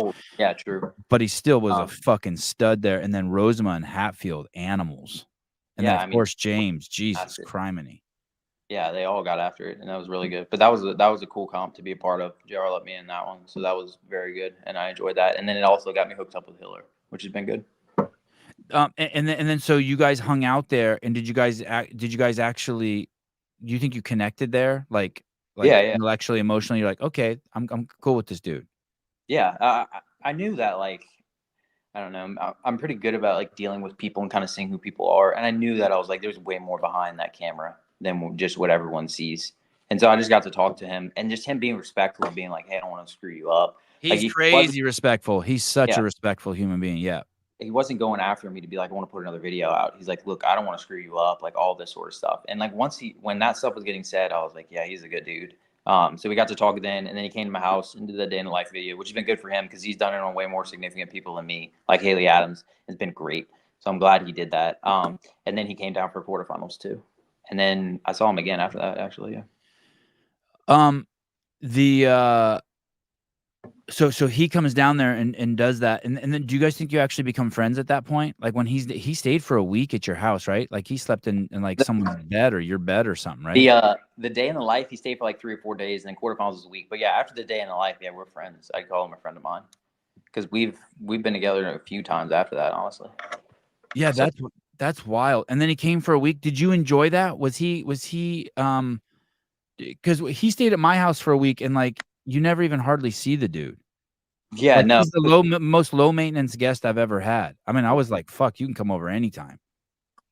Yeah, no, I totally agree. And we did. I mean, he hung out the whole time, did some fun stuff. There's another guy that I live with. Him and Hiller did all the quarterfinal workouts together, and they were like pretty close in fitness, so they were racing each other. Cut some trees down. We did some fun stuff. Rode in some 4-wheelers and side by sides at my parents' house that he had never ridden in before. So he went to a crawfish boil for the first time, which I don't know if you've ever crawfish before. I have in Louisiana. Yeah, with wow. I made a movie, and they just lay out they put the pile on the table with the mat, the tablecloth, and everyone just gathers around. Yeah, that shit's crazy. I know, it is cool, but yeah, he got a crawfish boil for the first time. So we did some fun stuff, like stuff that friends would do. So it was cool. Yeah, and I think people truly don't. He's the epitome of low maintenance. That's all I remember. Like literally, I didn't have to worry about him at all. Like I just kept raising my kids. Some days I would see him. Some days he'd just stay in the room all day editing. Like I didn't have to do shit. He even brought lots of food to the house. Went to Costco and filled my fridge. He was very good. Yeah, it was very low maintenance and fun to have. It was cool. And then the quarterfinals happened. And did that put any damage to your relationship at all? No, because like I knew his intentions behind it. Like he wasn't trying to. He was only there to help. Like he was only a helpful person, and all he wanted was the best for me. So stuff like that happens, and it's part of it. And I take the entire blame for it, and I'm still trying to get better with it. So no part of that was his fault. Crash will be in October. I think that sounds right. Yeah, if it's around. Any chance you would just go there and just go 50%, but just to kind of like just feel what it's like? No, it's not No. worth it, kind of And thing. yeah, could you even do that if you wanted to? Like, Could you go there and just be like, "Okay, I'm gonna sign up, but I'm really just gonna go through the motions and I'm not gonna compete." Could you even do that? no, I don't. It wouldn't be smart, kind of thing. And then also, it's like everything you do, you should do it as hard and to the best of your ability. So you Right. don't want to for 50%. And then also, I wouldn't do that. That wouldn't be worth it. And Yeah. I don't even know if I'll be totally recovered by then, kind of thing. We'll take it one day at a time. Have you written out any like do you write out your goals? Like, are you like, Yeah, is yeah, there yeah. yeah, you do. There's like micro goals that happen, whether it's like getting better at this one workout, getting a little fitter here, and then there's bigger goals that are whether it's monthly, and then there's obviously really big goals that you have too. Yeah. Mhm. And I think I'm a very goal oriented person. I always like to be chasing something. Do you have siblings, Bill? You I have a do. I have a sister? younger brother, older sister. Okay. And have either of them ever had an injury like this? Mm, my brother dislocated his shoulder playing football, but no, none of them made nothing on the lower half. No, my sister played basketball growing up too. Played some college basketball, so she was pretty good. Um, so no, not really. Hmm. I can't really even think of anybody in my family that's had a lower body injury, like an Achilles, that I can think of. Well, dude, I really appreciate you coming on and giving us the whole breakdown. Yeah, You're cool as shit, and I also appreciate when I saw you at West Coast Classic. You were super cool. Like, some athletes, you went out of your way. You said hi. You were easy to chat with, and I just appreciate you, man. You're a good dude. I'm glad you're in the space. I look forward to you coming back and getting to thank you. hang more. Yeah. No, it was an honor to be on this podcast, dude. I watch it all the time, so it's pretty Oh, cool. awesome. Yeah, definitely. Awesome, good. Well, I hope to raise my boys. Tell your dad I hope to raise my boys as well as he raised you. It sounds like you have a great mom and dad. So Thank you. congratulations. They are very great. I agree with that. All right, dude. Have a good one, and I'll talk to you soon. Thank you, Hey, Savon. one more thing. Are you going to the Yeah, games? You think? yeah, the plan is to. I mean, I'm gonna kind of see how my foot's doing. I don't want to do anything that's like gonna put it in any jeopardy. But the plan is to like tickets are had and hotels booked. So me and two other friends will go. That's the plan right now. We'll kind of take it day by day and see. All right, sweet dude. All right, Yes. All right, take Savon. care. Yep. Ciao.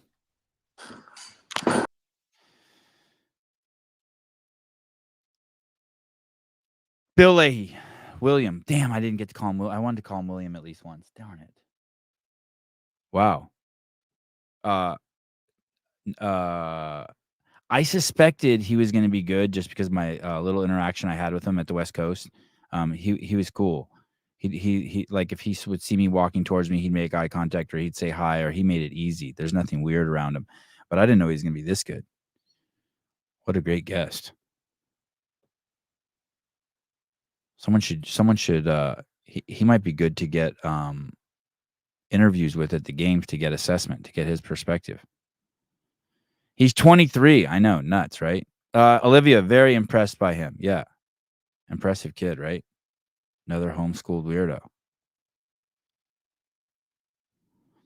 When did the behind the scenes for semis become free? I think it started happening already.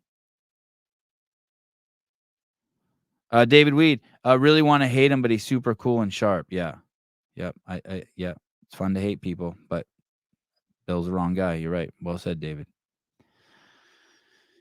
You need to get Bruno on. That's so because of his interview with Dave, I keep hearing that. I heard he's awesome. Does that dude speak English? Where is that dude? What's that guy's name? I'll invite him now. Yeah, that's so I heard that's all the rave, huh? That's Dave's best interview so far? How about Gazan wearing the CEO shirt? Like, I didn't love her enough already. Shit. Bruno, what's going on here? Bruno. Is it Bruno Hulk? No. That's what's his last name? Bruno Miranda? What's his last name? Someone gonna tell me? Let me see. You need to get Bruno on. Bruno Mars? No, not that one. Bruno Monosalvas? Which Bruno is it? Frank Bruno? No, not that Bruno. No, not Frank Bruno. God damn it, you guys are useless. CrossFit Games leaderboard. No, not Bruno San Martino. I really appreciate your help, Mr. Delap, douche nozzle. Okay, men, open leaderboard. No, open games. Let's see. Well, we should invite a few people now. We should get a little work in. Enough of this fun interviewing people. Jack Rose and my Bruno Marins. I think someone actually wrote that. Thank you, Marins. Oh, now you tell me. Now. Okay. Bruno Marins.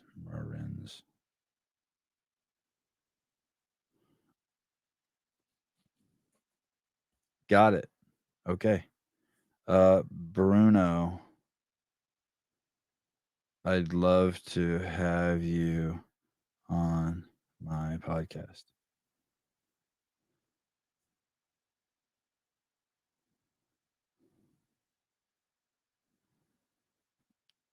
I should do a show today on Chad, huh? A live call-in show just on Chad. Oh, you know who else I'm going to invite right now? What I should invite Samuel Cornway. He's awesome.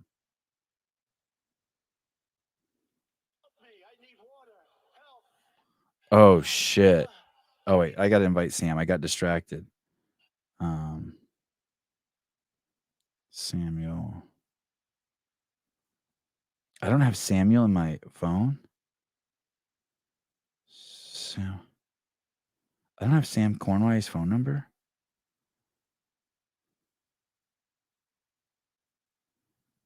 What the fuck? How could I not have his number? Samuel. Oh, that's so weird. Souza. Do we have Samuel Cornway's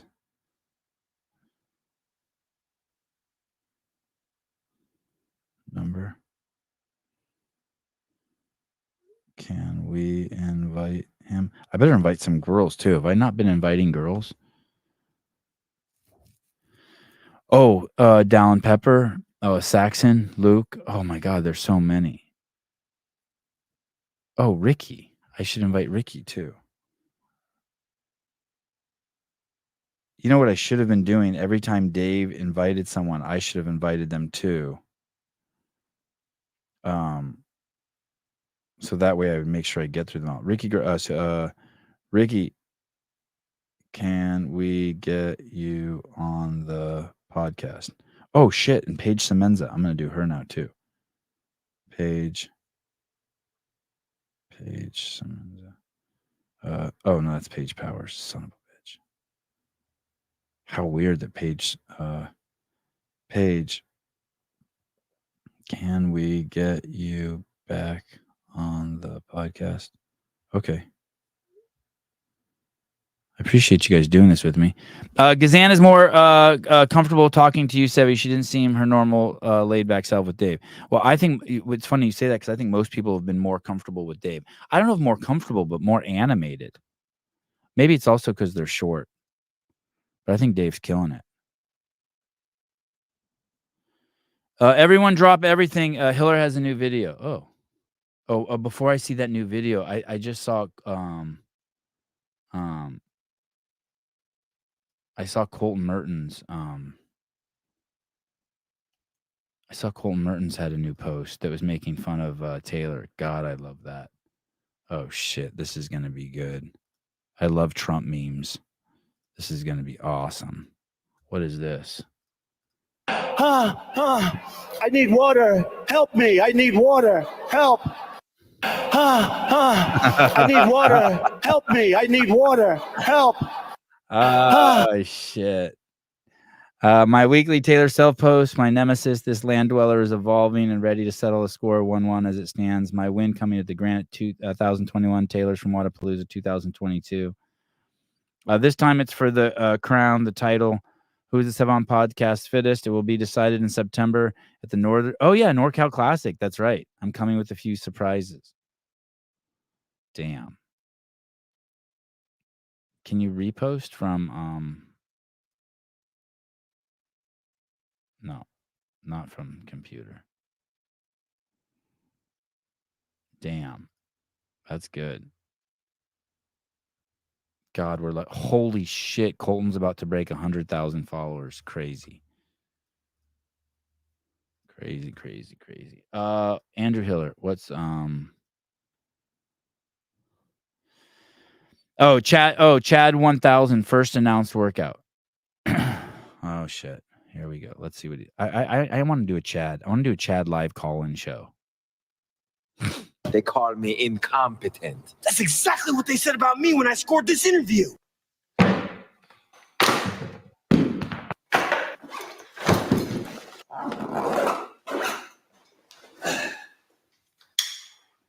People are jealous of a man like you and me. It's as though they despise us because they are not us.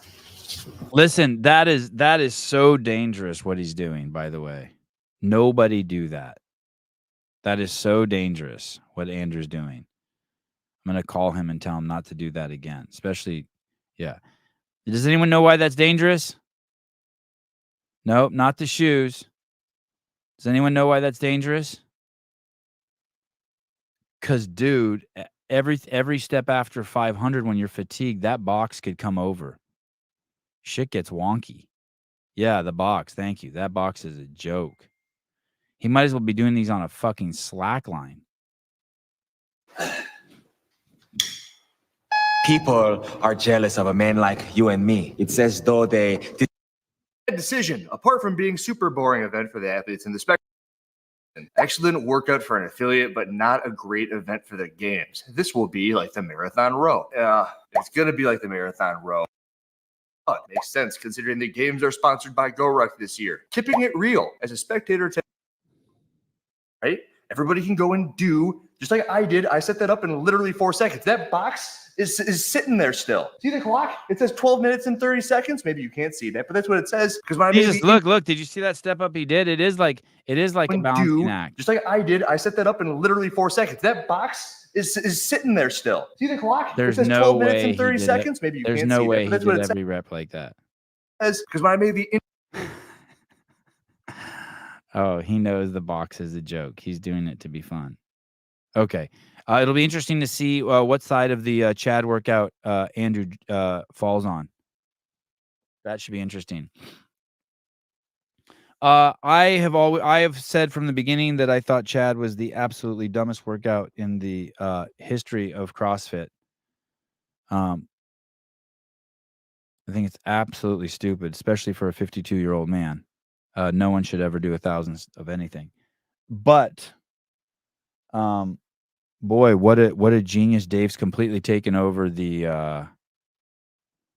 With that, he's completely taken over the space. Like yesterday, it was all anyone talked about. It was equivalent to if Biden's goal was to get the most attention possible on him, he did it with that debate. That's what Dave did. He got all the attention and all the talking to be about CrossFit. Yeah, I agree, Daniel. If they use the same judges that penalize the quarterfinals, I'm all for it. Yeah, me too.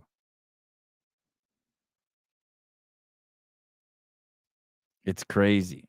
I actually sent Dave a text yesterday and asked him if he'd come on the show. He said when. So let's see if he comes on. But he's not stupid. This is definitely like this is definitely like fuck you to everybody. Why do you think Dave is doing so much media? Boy, big picture, I don't know why. I mean, there's tons of little reasons, right, Miss Gannon? Like tons of reasons I can, like, hey, it needed to be done. Hey, he wanted to get to know the athletes better. Hey, he wanted to get out of his comfort zone. But the real big, I don't know what the it adds to the community. It helps build his YouTube station. Allows us to see the athletes in a way we've never seen them before. Because they have a small team and he knows he needs to pick up more duties. I mean, shit. But definitely the 1,000 wasn't. I mean, this is like when he thought to do this for the games, like he's not dumb. He wasn't like, oh, this one's going to go over really well. Like how everyone is reacting is exactly how he must have expected everyone to react. And so he's whatever he wanted, he's getting it. And I know that paramount to him is the success of the games.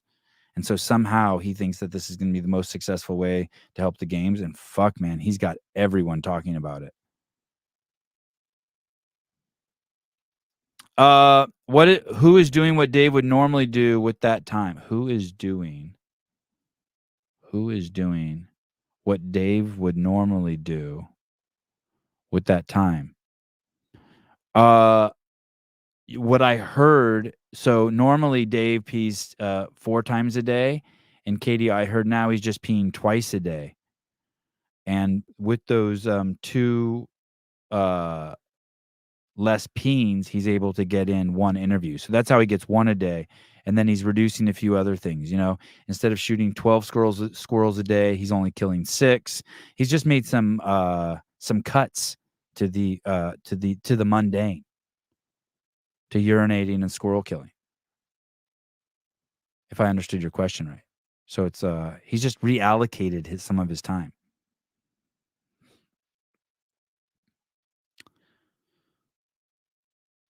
Wad Zombie, Dave is for the good media. The people above him won't improve it, so he's doing it himself. The people above him. I mean, he's always been like, I mean, less urine, brilliant. Thank you. Yeah. I mean, I shouldn't say thank you. I'm only sharing the genius that is Dave Castro.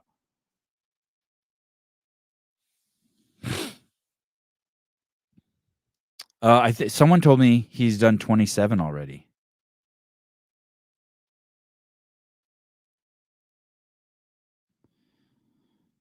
Daniel, I'm reading that now and I'm miserable. Ortega, did you see someone ask him who's buying CrossFit next?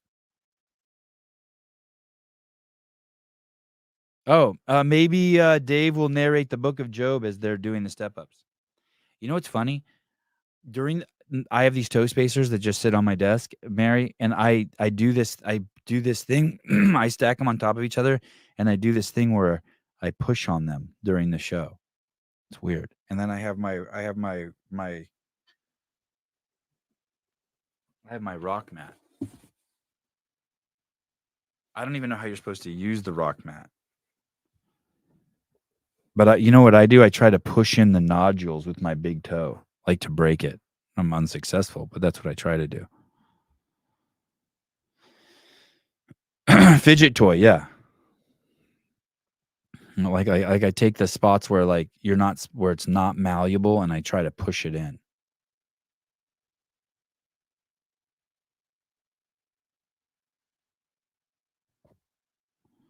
Oh, I do that with my testicles. Huh.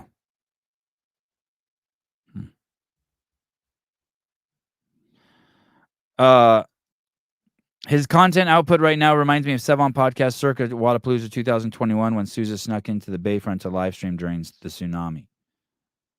Oh, that was cool. Yeah, that was fun. I think that was, you know what? I think that was maybe our biggest live show ever when he did that. That was wild.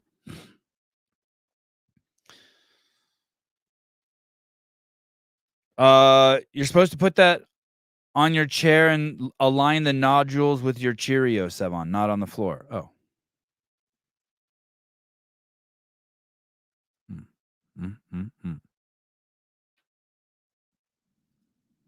Who is your favorite of Dave's interviews so far? You know, I haven't. I'm gonna actually. Is today Thursday? No, is today Friday? What the fuck is today? Oh, today's Friday. I have to watch like 10 of them today to prepare for the CrossFit Games update show tonight. So, I don't know. I was gonna do that yesterday, and I was in the garage watching videos, and then my kids came in and wanted to go for a bike ride. So I was like, all right, fuck it. So we rode bikes for 2 hours instead of watch Dave videos.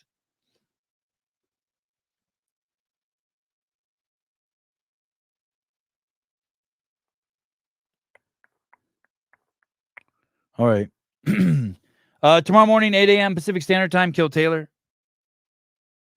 That's always fun. How lucky. The best show on the internet is on my station tomorrow at 8 a.m. It's fucking awesome. You know how proud I am of that?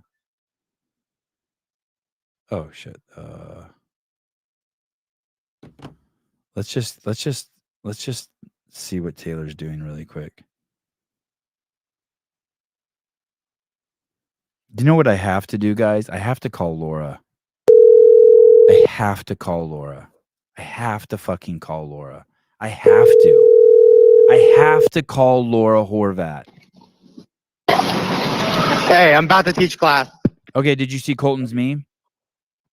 Yeah, he's an idiot. Can you tell us one of the movements for tomorrow's workout? Colton can't do either of them. I can tell you that. All right, buddy. Have a good coaching session. Bye. All right, you too. Bye. All right. There you go. God, I have to call Laura. Let's come up. I'll call her if we can come. I'll call her right now before I get off the air. I mean, but we got to come up with 5 questions. What are we going to ask her? Every time I ask her questions, she tells me my questions are stupid. Yeah, Miss Lena Richter, how do you think I feel? How do you think I feel? That Laura Horvat thinks my questions are stupid. I can't get any validation from her. Oh, yes. Yes, that's a great question, Mary. What did she mean by her comment on Chad? Yes, that's the one. That's the question. That one's great. Miss Horvat, I noticed that that's a little ambiguous. Oh, that's so good. Okay, let me see. Where's the? I need to make sure I have the quote right. That's on the chat announcement. Laura Horvat, respectfully, what the fuck? Okay, I think that's good enough. I can go with that. Okay, here we go. Let's handle our business. Let's just do it. Fuck, here we go. I don't even know how to do the plus button. You just hold the pound sign down? No, star sign? How do you get the plus on the iPhone? Because I have to like plus. I have to plus or hold 0 down. Okay, here we go. Here we go.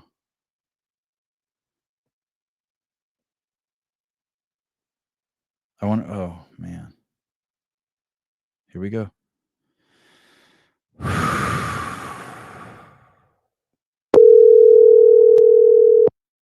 Don't worry, it's just a bit. I called her ahead of time. She knows to answer. It's just a bit. No one be nervous.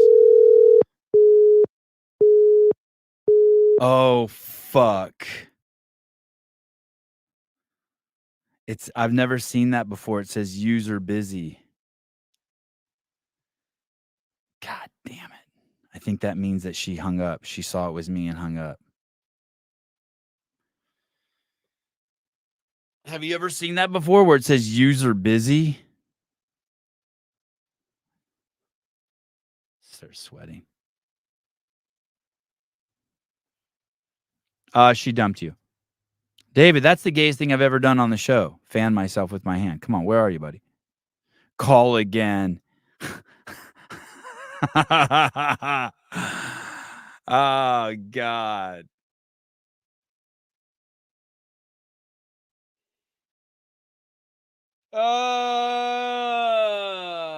That happened last time? No, I think last time I called her, she handed the phone to Christoph. Thank you. The hand fanning. Yeah, that was gay. Thank you.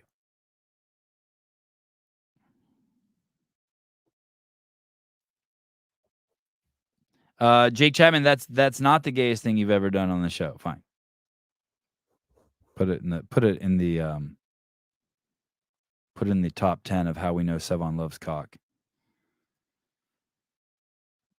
Oh, please, Patrick, don't be a quitter. She deserves at least one more call. What if she really did hang up?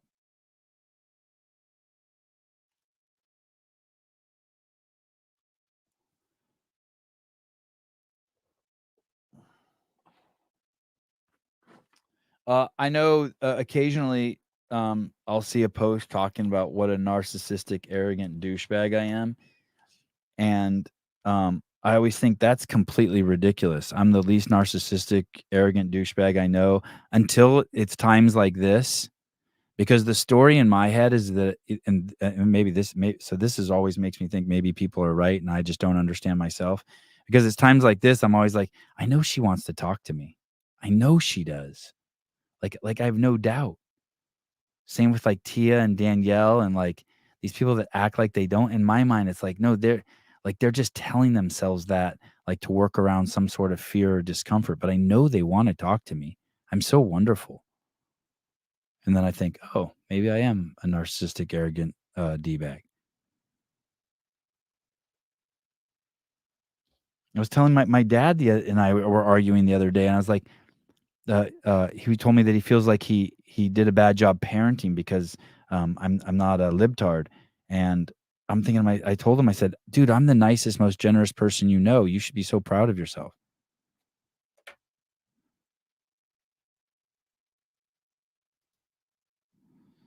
They both, I think Laura and Danny really do. I think they really do want to, like, they want to talk to me. Think of this. Think of how going to speak about, what's the girl's name? The Toastmaster girl, the rad girl, Danielle. Think about Danielle for a second.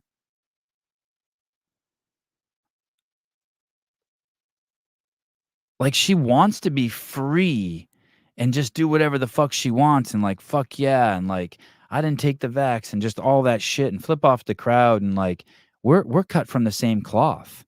Like, our two little pieces of our on the AIDS quilt, our two pieces are sewed right next to each other. And now she has to, the struggle for her is real to try not to look that way and not come on. I feel bad for her. But everyone has to go through their own maturation process. And I'm not going to lie, it's kind of, Sevon, cut your pinky nail. I'm not going to lie, it is kind of nice. My fingernails might be a little dirty right now because I was playing with chicken manure yesterday. It is kind of nice when people won't come on the show or that they won't talk to me, because I feel like a burden off my back.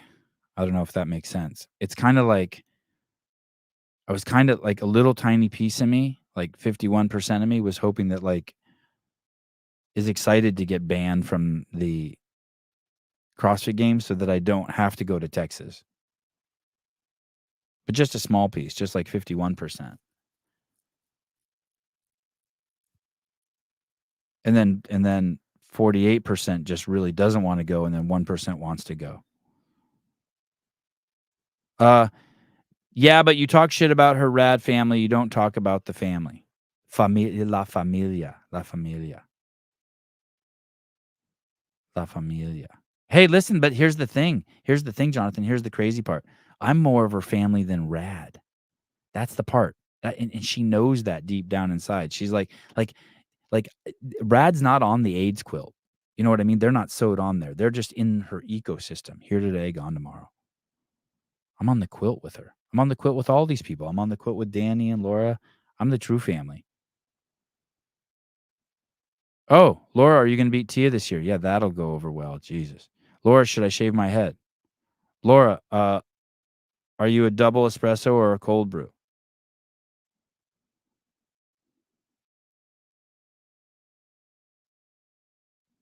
Oh, Laura posted on her IG 12 seconds ago. Oh, maybe that's why she didn't answer. Maybe she really does want to talk to me. She didn't. And she didn't answer because I interrupt her her posting. How do you know she posted 12 seconds ago? I see a day ago. Oh, stories. I don't ever look at anyone's stories. Oh, they're at the pool. That's why she didn't answer. They're at the pool. God, listen, for those of you who don't know, like, Laura's from like this the country she's from is a trip. But this says everything. This is how they eat there. This is like how minus the berries and the banana on there. But everything else, look at those potatoes and the way that chicken's like is, and those pickles and those cherry tomatoes and cucumbers and those lentils. That's all like me and her are cut from the same cloth. Hungarian, Bulgarian, Armenian. God, that's such a fucking. Oh, and she even has the American flag. Look at her. Can I like that? Bam. There we go.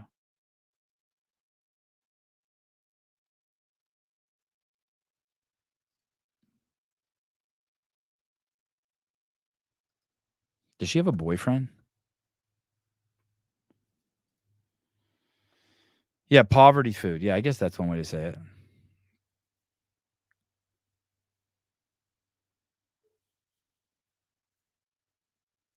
Call her back, pussy hole. No, dude, I'm not a I can't do it again. I'll call someone else. Oh, I need to get Vellner on too.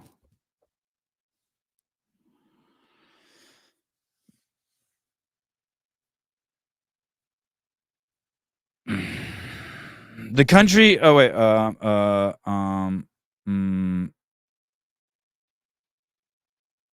Oh, Carol.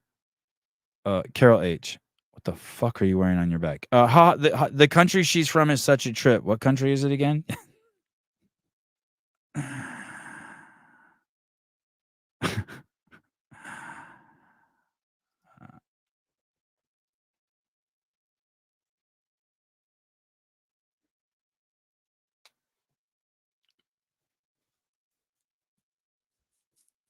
I'm thinking about I haven't shaved with a straight razor in forever. I'm thinking about doing it in the next day or two just as a test run. Who's Bob on the 15th? Oh, on the calendar? Who is Bob on the 15th? Oh, good question. We have someone scheduled on the 15th named Bob, and no one knows who it is. Last night I went to a 4th of July party at a family friend's horse ranch, and then at 9:00 we all went down to the beach, and it was crazy. It was like a dreamscape down there. It was so foggy, and then there were, as far as the eye could see, in like every 30 feet apart, there was a campfire, and there were people just lighting fireworks. I was like, oh, this is what it must be like in Ohio. I didn't even know they had shit like that in Santa Cruz. And I turned to someone I was with. I'm like, is this legal? And they're like, fuck no. And we're just on a beach, and there's hundreds of people lighting fireworks, just crazy fireworks. I'm like, where do people get these? And they go, you have to drive out of state to get them. And to drive out of state from here is far. I mean, it's probably, I don't know, 5-6 hours is the fastest you could get out of state from where I live. And there's just explosions everywhere. And it's like 10 o'clock at night. And my kids say, hey, we want to go home. And then they even start saying, we wish we wouldn't have come. So we leave. And it's quite a trek back up to the car. It's probably like a half a mile through the dark, through brush that's so tall on each side you can't see over it. And we have mountain lions and shit where I live. So we're walking through this brush a half mile, and it's just like walls of brush, and I'm holding my kid's hand, and it's pitch black outside, and all you're seeing is flashes of fireworks everywhere. And then this morning I wake up and I get this text from the people we were with. You were lucky you left when you did. Some idiot high schooler threw a bunch of mortars.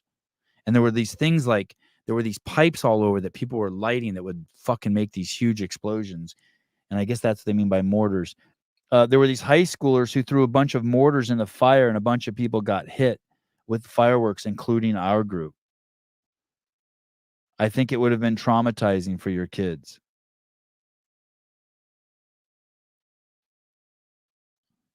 You think?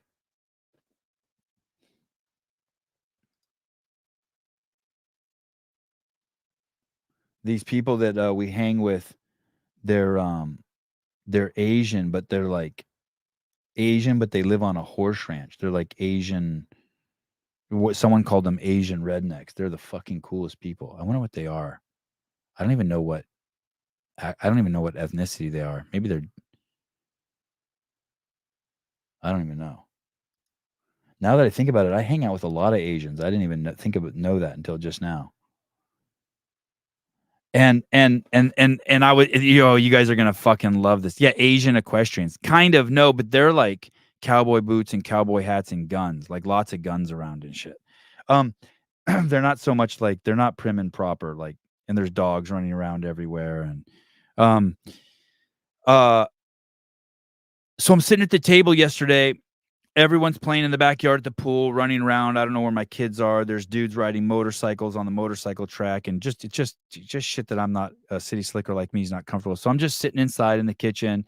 I got a tequila and soda water, and I have this big steak, and I have a piece of chicken, and I'm just sitting there. And all I'm doing is just basically like telling myself, like, all I want to do is get on my phone and fool around on Instagram and like look for stuff for Friday's show. But instead, I don't. I sit there for 2 hours and I just breathe and I'm chilling. And this couple sits across from me at the table, older than me, right? Like 10 years older than me. So to me, they seem old as shit. And we start talking, and they're well traveled and they're telling me about all the places they've been. And we agree that Iceland is the least cool place you could basically ever visit. Like, you think you're going to go to Iceland and have fun. Iceland's one of the few places you go and you're like, fuck, I could never live here. Like, I'd rather live in Phoenix or Hawaii or anywhere besides there. Not because it's bad, but it's just like, it's like the moon. Like, in 5 minutes, you're like, okay, I get it. I'm done. And yeah, it's like England and Ireland are fun compared to Iceland. And so so we're talking, and then I'm like, hey, have you guys been to Coeur d'Alene? And they're like, yeah. And I'm like, can you believe how fucking amazing it is?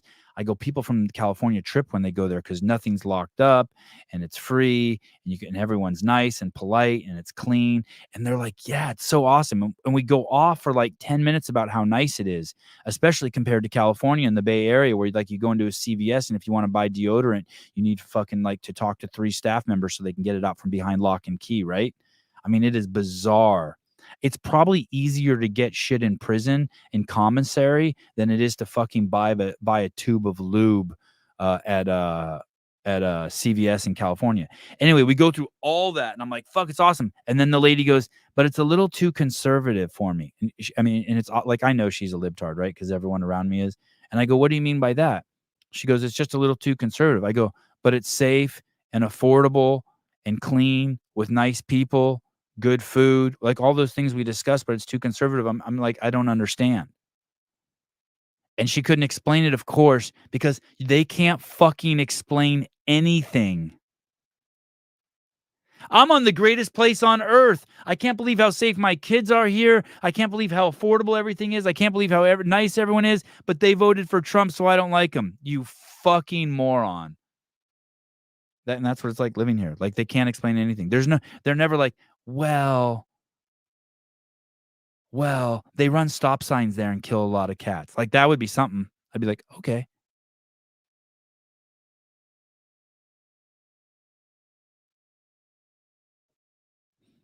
Hungary's better than Iceland. By far. Or Hungary, or whatever they call their spot.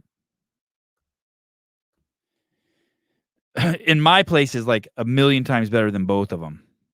Even with just how fucked up everyone is. Like, if you ever came here, you'd be like, oh shit, I'm staying. And I'm not just saying that. Patrick Clark.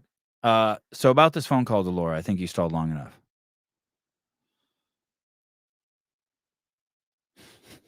No, I already did it once.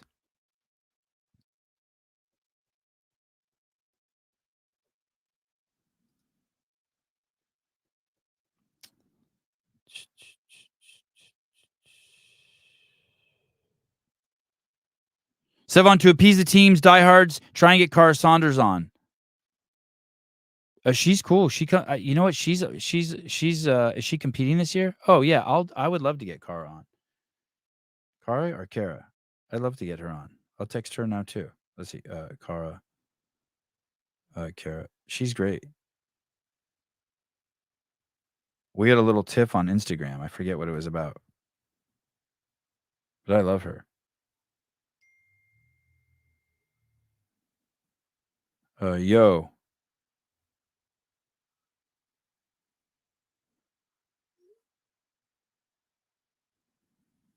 We'd love to have you on the podcast. Oh my God, but she's a team athlete. Gross.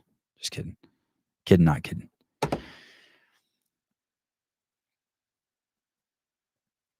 Oh, really? Oh, that would be fun. I could talk to Car about it. She made a Lena Richter post. Like, she's not getting the love she wants. She's cool as shit, though. Like, you can actually, like, she'll fight. Like, I could have it out with her. She's fun. I like her. God, her body. Hot damn. Straight males, watch out. Car Saunders is actually hotter now than before she had her kid. Look at this fucking picture in the middle. Don't mind if I do. I'll be damned if I can't slow dance with you. Come pour some sugar on me, honey, too. It's a real live boogie and a real live.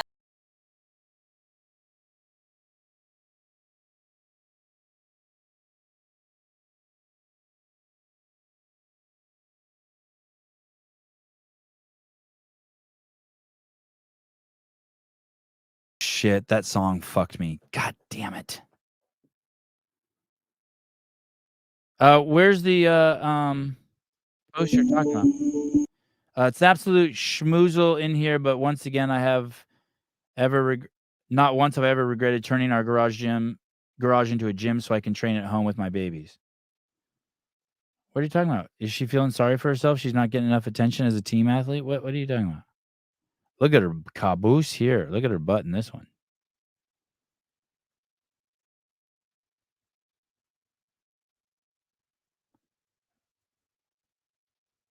What are you talking about? Kara is awesome. Get her on. Oh, well, Sevon just got a copyright strike. I know. Thank you. Shit.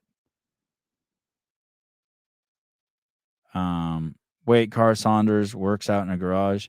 Sousa said if you talk over the music, then it's okay. Team Diehards, that's a niche audience. Listen, Teams is just a community event. I cracked the code on Teams. It's just a community event. That's all it is. No one cares except your little tiny community. Which is fine. It's not bad.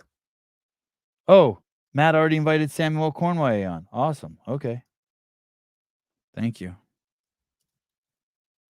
I like these post-interview shows where you guys do work with me. It's like being at work, but you guys are with me. Oh, I guess I could do this right now too.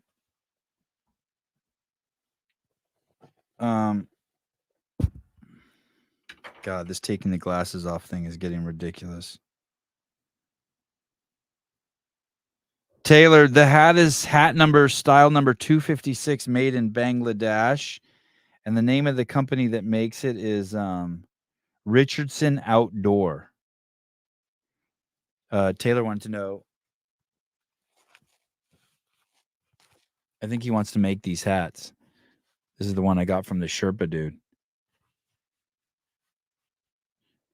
Give Sevon a hat and he'll be your friend for life.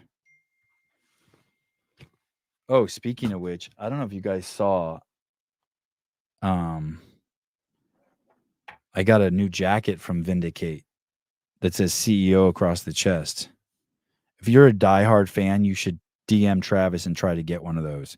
They cannot be easy to make. And I wash it all the time and the letters don't come off it. It's crazy. But I told him I wanted CEO across the zipper and he said it's too hard. Now I've gotten two. I gave one away at the West Coast Classic. I am not giving mine away at the games this year. You should not. Yeah, no, you should. Charge $150 for that jacket. That jacket is sick. You should not ask him. You should ask him. You should not ask him. You should ask him. You should not ask him. You should ask him. I'll show you guys the jacket. It's crazy. It's so nice. I like it fits me good, but I also like jackets that are like too big, a little too big. Make me feel like I could eat more food in them. Sevon, what's my Instagram? There it is. These aren't for sale, but if you like this, and the hood is nice. The hood is crazy nice. It's one of those you can. It's crazy nice. The hood's crazy nice. Yeah, it's not zip up weather. It's not zip up weather here either, but I just wear it because I'm old.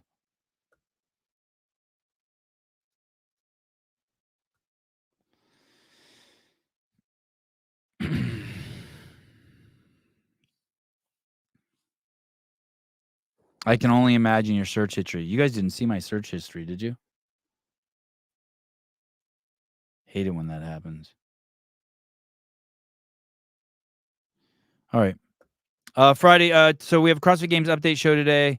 I don't know who. I know John Young will be on it for sure. Oh, and Samuel already got back to us next week. Shit. Okay. Good times. If I get out of balance and I don't have enough girls on over boys, tell me, because I get scared of girls. But also, yeah, just tell me. Sevon Sporting, one of those CEO starter jackets is what I want to see. Oh, CEO wristbands are back in stock. Oh, that's awesome. Okay, good. Someone was just asking about those. Where are mine? I don't see mine. All right. See you guys tonight at 6:30 p.m. Pacific Standard Time, and then tomorrow morning at 8 a.m. for Kill Taylor. Love you guys. Talk to you guys.